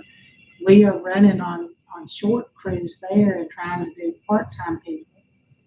Commonwealth Attorney's been able to help with Wise Works to come out and offer them up. We're hoping that can help with some of our cleaning. I mean, when we get right down to, Jackie's using C-Corps, it's a group that we've got of part-time people to operate the landfill. So we are already cut in a lot of departments. So 4 million is tough to find. 7 million, I honestly don't know. But, here's something to think about. Where Let's you just say whatever rate you land on this year, and you cut hard, cut to it's beyond her. And then next year, you get the school budget, or you get regional jail budget, and it goes up. What are you gonna do? What are your options? And they probably will go up. And it will go. So the options are that nobody is going to like, and what Karen alluded to several hours ago was that, really, and I think David Rose did as well, we really need 72 cents just on operations. And that's the reality of how government works. That's how you raise revenue unless you have economic development. And again, there's a strong push there. But there's things that are gonna be out of your control that nobody's gonna like. It affects everybody in this room too, as far as your tax bills. But If you talk about 72 cents, they'll run every one of us out of Watts County. You know that. Should always been there, people raise taxes. yeah, the We got ourselves in this, incremental guys. We got is, ourselves into this, knowing it's our fault, we didn't do it. Just take that blame, we did. I mean, we didn't do what we should have done. We got ourselves in this fix, because we didn't raise taxes. Reality is though, the more you tax, the more you spend. I mean, Well, if we raise it to $2, you guys will spend $2. well, inflation goes up fast, government. I mean, Of course, we don't spend, you guys set the budget. That's where we're at. We don't cut. We What do you can make want? Look at it, don't recommendations, go out the but water. this board will have to make those cuts. That's where we're at. We don't set the tax rate. I'm just trying to tell you what I've seen in the last 28 days and where we're at is we're gonna have to raise taxes and we're gonna have to make cuts. And like Andre said, at 69, 72, 75, whatever, we still don't have, we don't have a balanced budget. But it's 2004, we was the same, you said we're worse now, but we had to raise taxes 17 cents on real estate. We raised personal property, everything at 4 or 5 cents. And 17 cents was a lot. I mean, so it shows me we was pretty bad then, but we raised taxes and got out of it, and nobody complained that people saw that we had to do it. I mean, Yeah, but you didn't have a 35 to 50% but reassessment. we had more people in the county then, and we had a lot, there's a lot of different ways we got more money. Inflation wasn't as bad as it has been the last 5 years or 6. But things were different, and the prices didn't go up as much, but still we had to raise it from 42 cents, we raised it 17 cents, 59. So, In all fairness, the reassessment has nothing to do with your tax rate. yeah. So, you can throw that out there, but we did reassessment totally separate from the situation you're in. So try to group me in with that. That's a little unfair.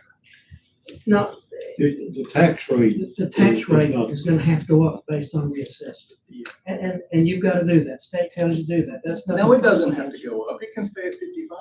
If you were in a flush situation, you wouldn't have to raise taxes. So it's an unfair characterization when you say that, and I take exception to it. Because the best case scenario, you get more equity in your home and you don't have to pay a penny more if the budget has been set right.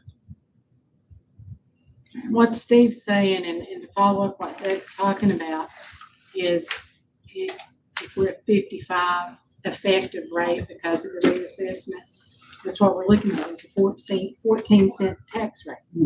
Which, for what it's worth, I think David Rose and maybe David Cox and everything was talked that the county was working itself into a 13, 14, 15-cent tax raise over these next several years, and that's kind of where we're at now. And if at 72, that would be a 17-cent tax raise. And I didn't remember that happening. It's been a day ago. I remember it, we had been there, I can't forget that. But, what we're talking about is trying to balance the budget. And again, we talk about the cuts. If we weren't making any cuts, to follow up what you're talking about, Rusty, if we didn't make any cuts, it would probably need to be 75 cents. If we weren't, 69 still is saying we need to make $4 million, $3.5 million, $4 million worth of cuts. I mean, that's significant. It's gotten easier when I've said $3.5 million or $4 million or 69 cents. But when you look at where we're at and what we've gone through in the last 2 or 3 years and what we've got to do, which is balance the budget. And all I can do is tell you, all Andre can do is give you the numbers. Doors can pull the, the revenues and all those things. But the bottom line is you guys have to set the rate and cut what you can't cover. I just, again, I don't know where you find $7 million worth of cuts. And we've looked. Trust me, we've looked, and that's even trying to say, let's get you some more revenue that doesn't come off the taxpayers' back. Let's see what we can, business tax. I will look at that. It's on my note to see what we could possibly get and how long it takes to put that in effect, to see if we could get, more revenue there. I mean, we've looked, you talked about $12,000. We've looked at 5,000, 12,000, 10. I mean, we'll make this a little pot, get up to 100,000. Okay, these are those cuts. This is $100,000 cut.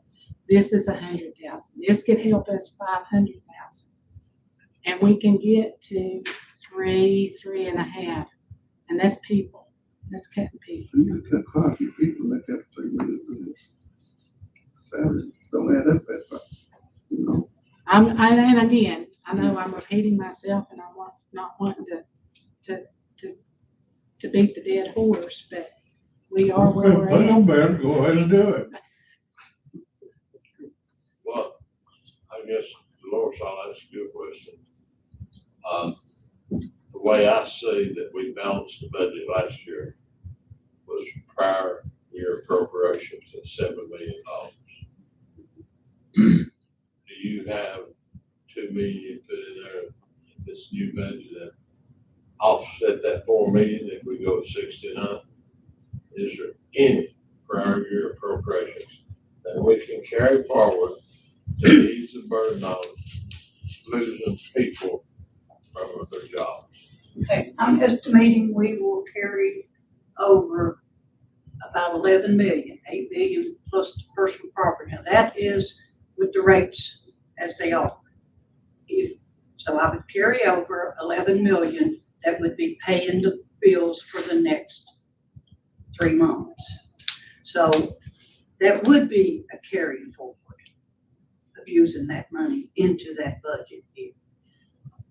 Hopefully, if you increase the tax rates, then that would give more for a cushion to bring it over. I can't tell you the exact amount. I'm giving estimates because I don't know what your rate's going to be. Once you know the rate, then we can calculate how much more we're going to collect in May and June. That would tell us how much more we would have to carry over. Would I tell you to use fund balance to balance your budget? Never. Never, ever. It's not something that CPAs ever want to see. But we're in a bad situation. We are. But we're in a bad situation because we have overspent the last 4 years. We have maybe not prior period appropriations, but we came in under budget. The revenues came in lower, our expenditures were higher, so we have used more cash. There's 2 different ways that that we get in trouble like that. One, we budget revenue and it doesn't come in, but we still spend the money. Or we do a prior period and use that money, and it's kind of out there. But either way, you're using your excess money. And that's what we have done over the last 4 years. You got to gamble both ways. 4 to 5 million over every year. I showed you on that thing where we went down each year until it hit this year. And that's when I came to you all in November. I hadn't really been involved in any of it, but I looked at my cash balances and said, we're in trouble here. We can't keep staying on this course that we're on.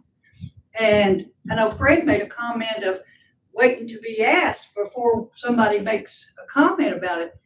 I didn't wait to ask or wait to be asked about the budget. I dug into it and found that mistakes from Mike on my own in November when I was trying to figure out where we were at, and we came to the budget workshop meetings.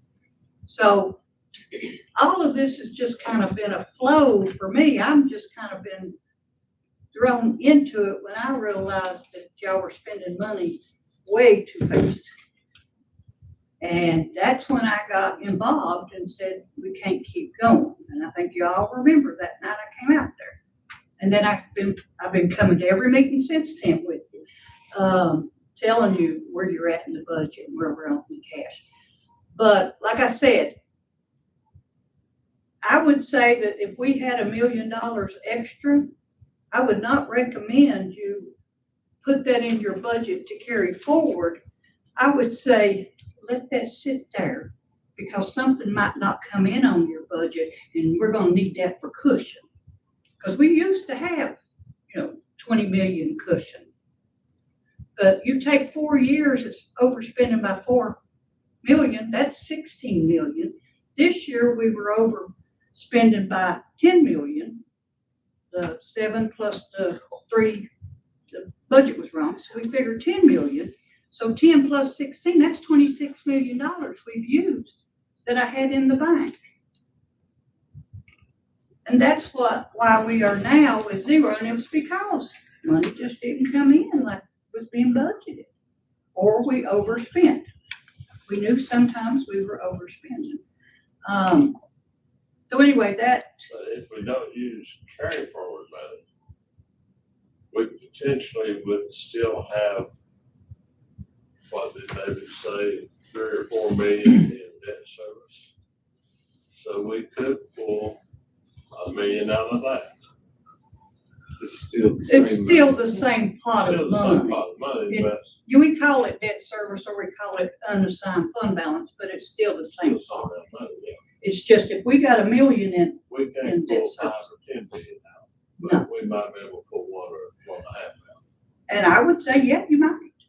But I'm just saying, I wouldn't prepare my budget using that. I would cut another $1 million. Where? I don't know. Well, But like I said, wouldn't- I believe I'd rather use that as cut people if I could save a person's job. Okay, what happens if, It's taxpayers' money that they've already paid us, that we've got sitting there. but what happens if we do the budget and all of a sudden something that we thought was gonna come in at maybe the uncollectibles is higher. Maybe people just get mad and don't pay, and it takes me longer to come at them to get it. Happens. So then we're sitting there and we may need that money that's sitting there, is what I'm saying, to get us through that period till we do collect that money. That's why I'm saying a budget, whether you're looking at, when you're looking at revenue, it is your best guess. It's a guesstimate, not a budget, not an estimate. But now the expenditures are pretty close to the dollar. You can pretty much figure what you're gonna spend, payroll, things like that. But now revenue's just a little creature of its own. And you better be ready to have something in case it does. It could come in better, but it could come in less. And that's why I'm saying we are at the low level point now because we have went so many years now using everything I had in the bank to now having nothing or just whatever we're going to have it into the year to get us up to the next billing. We're always right now trying to get to the next billing. Could you prolong that and do exactly what we did this year in June? And I tell the school, hold off till I bill again? Possibly. We did that last year. I did it last year too, because we only had $300,000 in the bank in May. And I had them holding off then. I don't interrupt you. I've had a discussion with Dr. Goforth and Mr. Vickers from school, and I don't know that it's going to be realistic for them to say, hey, give me my $8 million June 30th or June 15th. They're not going to grab all that, but they still have to have money to operate their school system. So they will get state money, but they are going to do everything they can to help us. and Well, not unless draw they're down all willing of to it. give it back to us and unallocate it in their budget right now in order to meet that SOQ balance that, we Yeah, budgeted. they'll have to. We owe them draw $10 million. all They've down. only drawn down $4 And million. if we Still ask them to give money back, they give a disproportionate amount back to the state. I mean, what, 80%? 80-20 years. I mean, it's, and they can't operate like that. But when they say they're going to try their best, not ask for it all at one time, that, in their budget, if they're true to budget, they would need it by the end of June 30th to pay They their definitely bills. have to do it by the end. So maybe they'll ask for, half of it the first part of June and the second part the last No, part of I'm June. talking from this point now. Oh, I mean, I've got an email just I looked at that, I mean, there's gonna have to be, something they're gonna need to meet payroll at the end of the month. And it's with them, it's a timing, cash flow thing as well, when they get their state EDI money in. Going back to something was said about us budgeting or spending, paying, dispersing our appropriations instead of quarterly, monthly. We have instituted some things like that as an example with our vehicles. Instead of paying for the vehicle outright to the vendor and then asking for reimbursement from the finance company, we're having them pay that. The finance company is paying the vendor directly. That is a help on our cash flow because we don't have any in the pocket. We just budget for and pay our debt service. But if you talk about the appropriations, you're gonna maybe monthly have a little bit less. Of those 3 months during a quarter, have a little bit less money going out the door that you can earn interest on. But in the end, you're not getting replenished that money. No. It's just prolonging the inevitable. And you're not. It's going to be a wash on And whether the good you chocolate. earn that interest at this point in time or at that point. You need to eat So something. that's I don't know if that's really going to help us. Well, It could help us anything else. I'm get gonna- the, at the times in the fall and then in June, when we're looking at waiting on tax collections to come in, which would be, that would actually be what, first quarter and then fourth quarter. It could help us, but that's not really a solution either. But, I mean, again, getting back to James' question, that's your all's prerogative. If you think we're, by the audit report, we have a fund balance, and you think that's what you want to do with it, then that's the way the budget's up to you all. It's not up to me. I don't have anything to do with it. But if I start running out of money and it don't flow in, That will hurt your cash flow. That will reduce the amount of revenue you can bring into investments. right. Understand? Yeah, and it's just a matter of, can we get to the end of the year again? Just like I said, we gotta get to the end to get billed again. So that's what worries me. Like I said, I've been worried about these 2 months here, just waiting to get to billing time again. But like I said, depending on what you do with your tax rates, all of that will help. As far as if it increases, if you keep it at 55 cents, then it is as is. And we wouldn't have I don't just a think few it helps million. us at that point. Justin? Karen, y'all talked about you projected some. Do you have what budget reductions on paper I can look at? Or you just spoke back and forth? Well, I've got them all in a folder. We can pull those together. We've just got I'd like notes to see it. from the different needs and the different ideas and what the estimate would be from this change or this addition. But I can get those ready and share it with, and again, those are just suggestions and Yeah, things that this is we've just looked for- at that maybe we can do this or could there be a cost savings here. So, and again, we can get to a couple million, 3 million maybe, but then it gets really tough. When we go back and look again to see. So, but yes, we can share this with you. I guess I'll back up and say I would like for them to figure those figures, start at 62 and go all the way to 69. If we're adding 7 cents to each one of them, or if we're adding 14 cents to each one of them, as we go up step by step, and that 1 penny to each step to all those different taxable categories we have. And let us set the bottom line, set the bottom line. So 14 cents on all the personal property at the max and 69, and then With down. machines and tools, business capital. If you add 14 cents to real estate and 14 cents to every other category that we tax. All the different. And Doug, you gave me a couple weeks ago all those taxable items we had with the levy that we were bringing in at 55 cents. And the one that we can't touch is the data centers at 24 cents.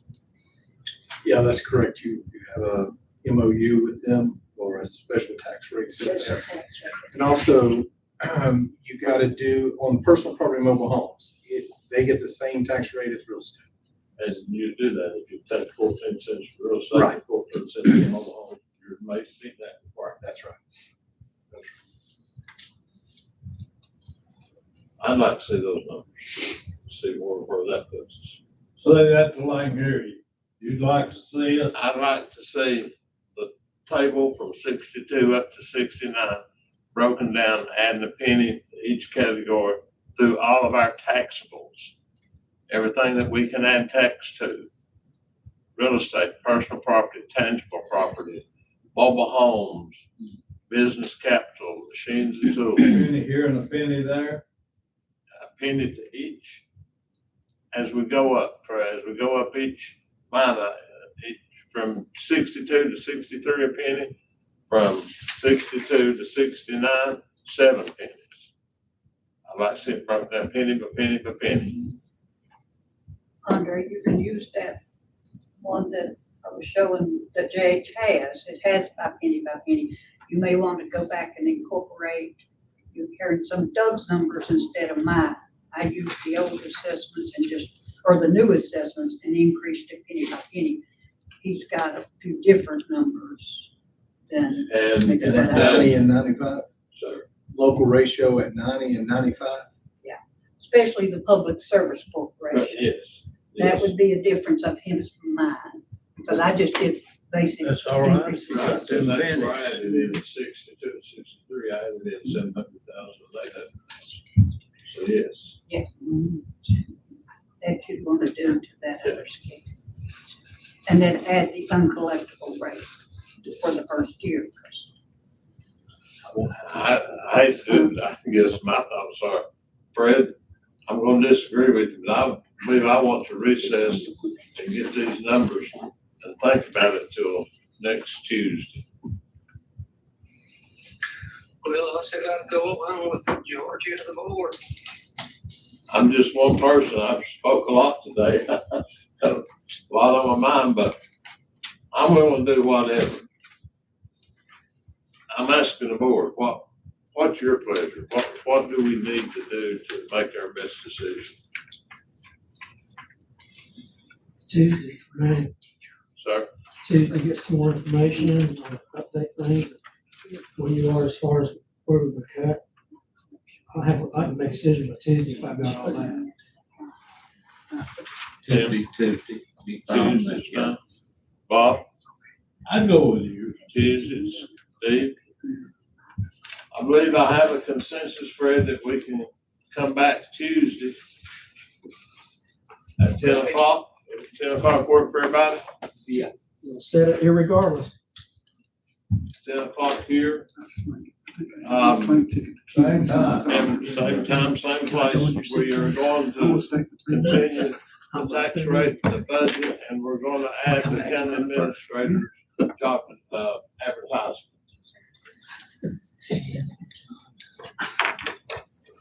Is anything, oh, wait, let me get back to the agenda. I think we have some other things. Yeah, that's the appointment, but with regards to setting that Tuesday, we will find out about Central High School to see if we can use their auditorium or an area. Yeah. And we'll check about that then if we hear back from the post, because what I'm thinking is if we do Friday in the Coalfield, that's not going to give us their requirements. If we can get it in the post, we may be able to do the 12th. But if the high school tells us that doesn't work, when we come back on the 3rd, I'll have all those dates. We may have to set the public hearing on a separate day. We may want to do that and do our regular board meeting on the 12th. We have the ability to do that. And then you can come back in March. We'll have to deal with that March 5th date or whatever. I'll get all the dates to make sure we're legal on March sounds good. You their get requirements. I won't be here. Be right back. I'll take the rest. All right, next item, I feel like we've thoroughly discussed tax rate and the county budget. Next is appointments. This is a District 2 for MECC board. Do y'all have an appointment? I didn't ask. I do.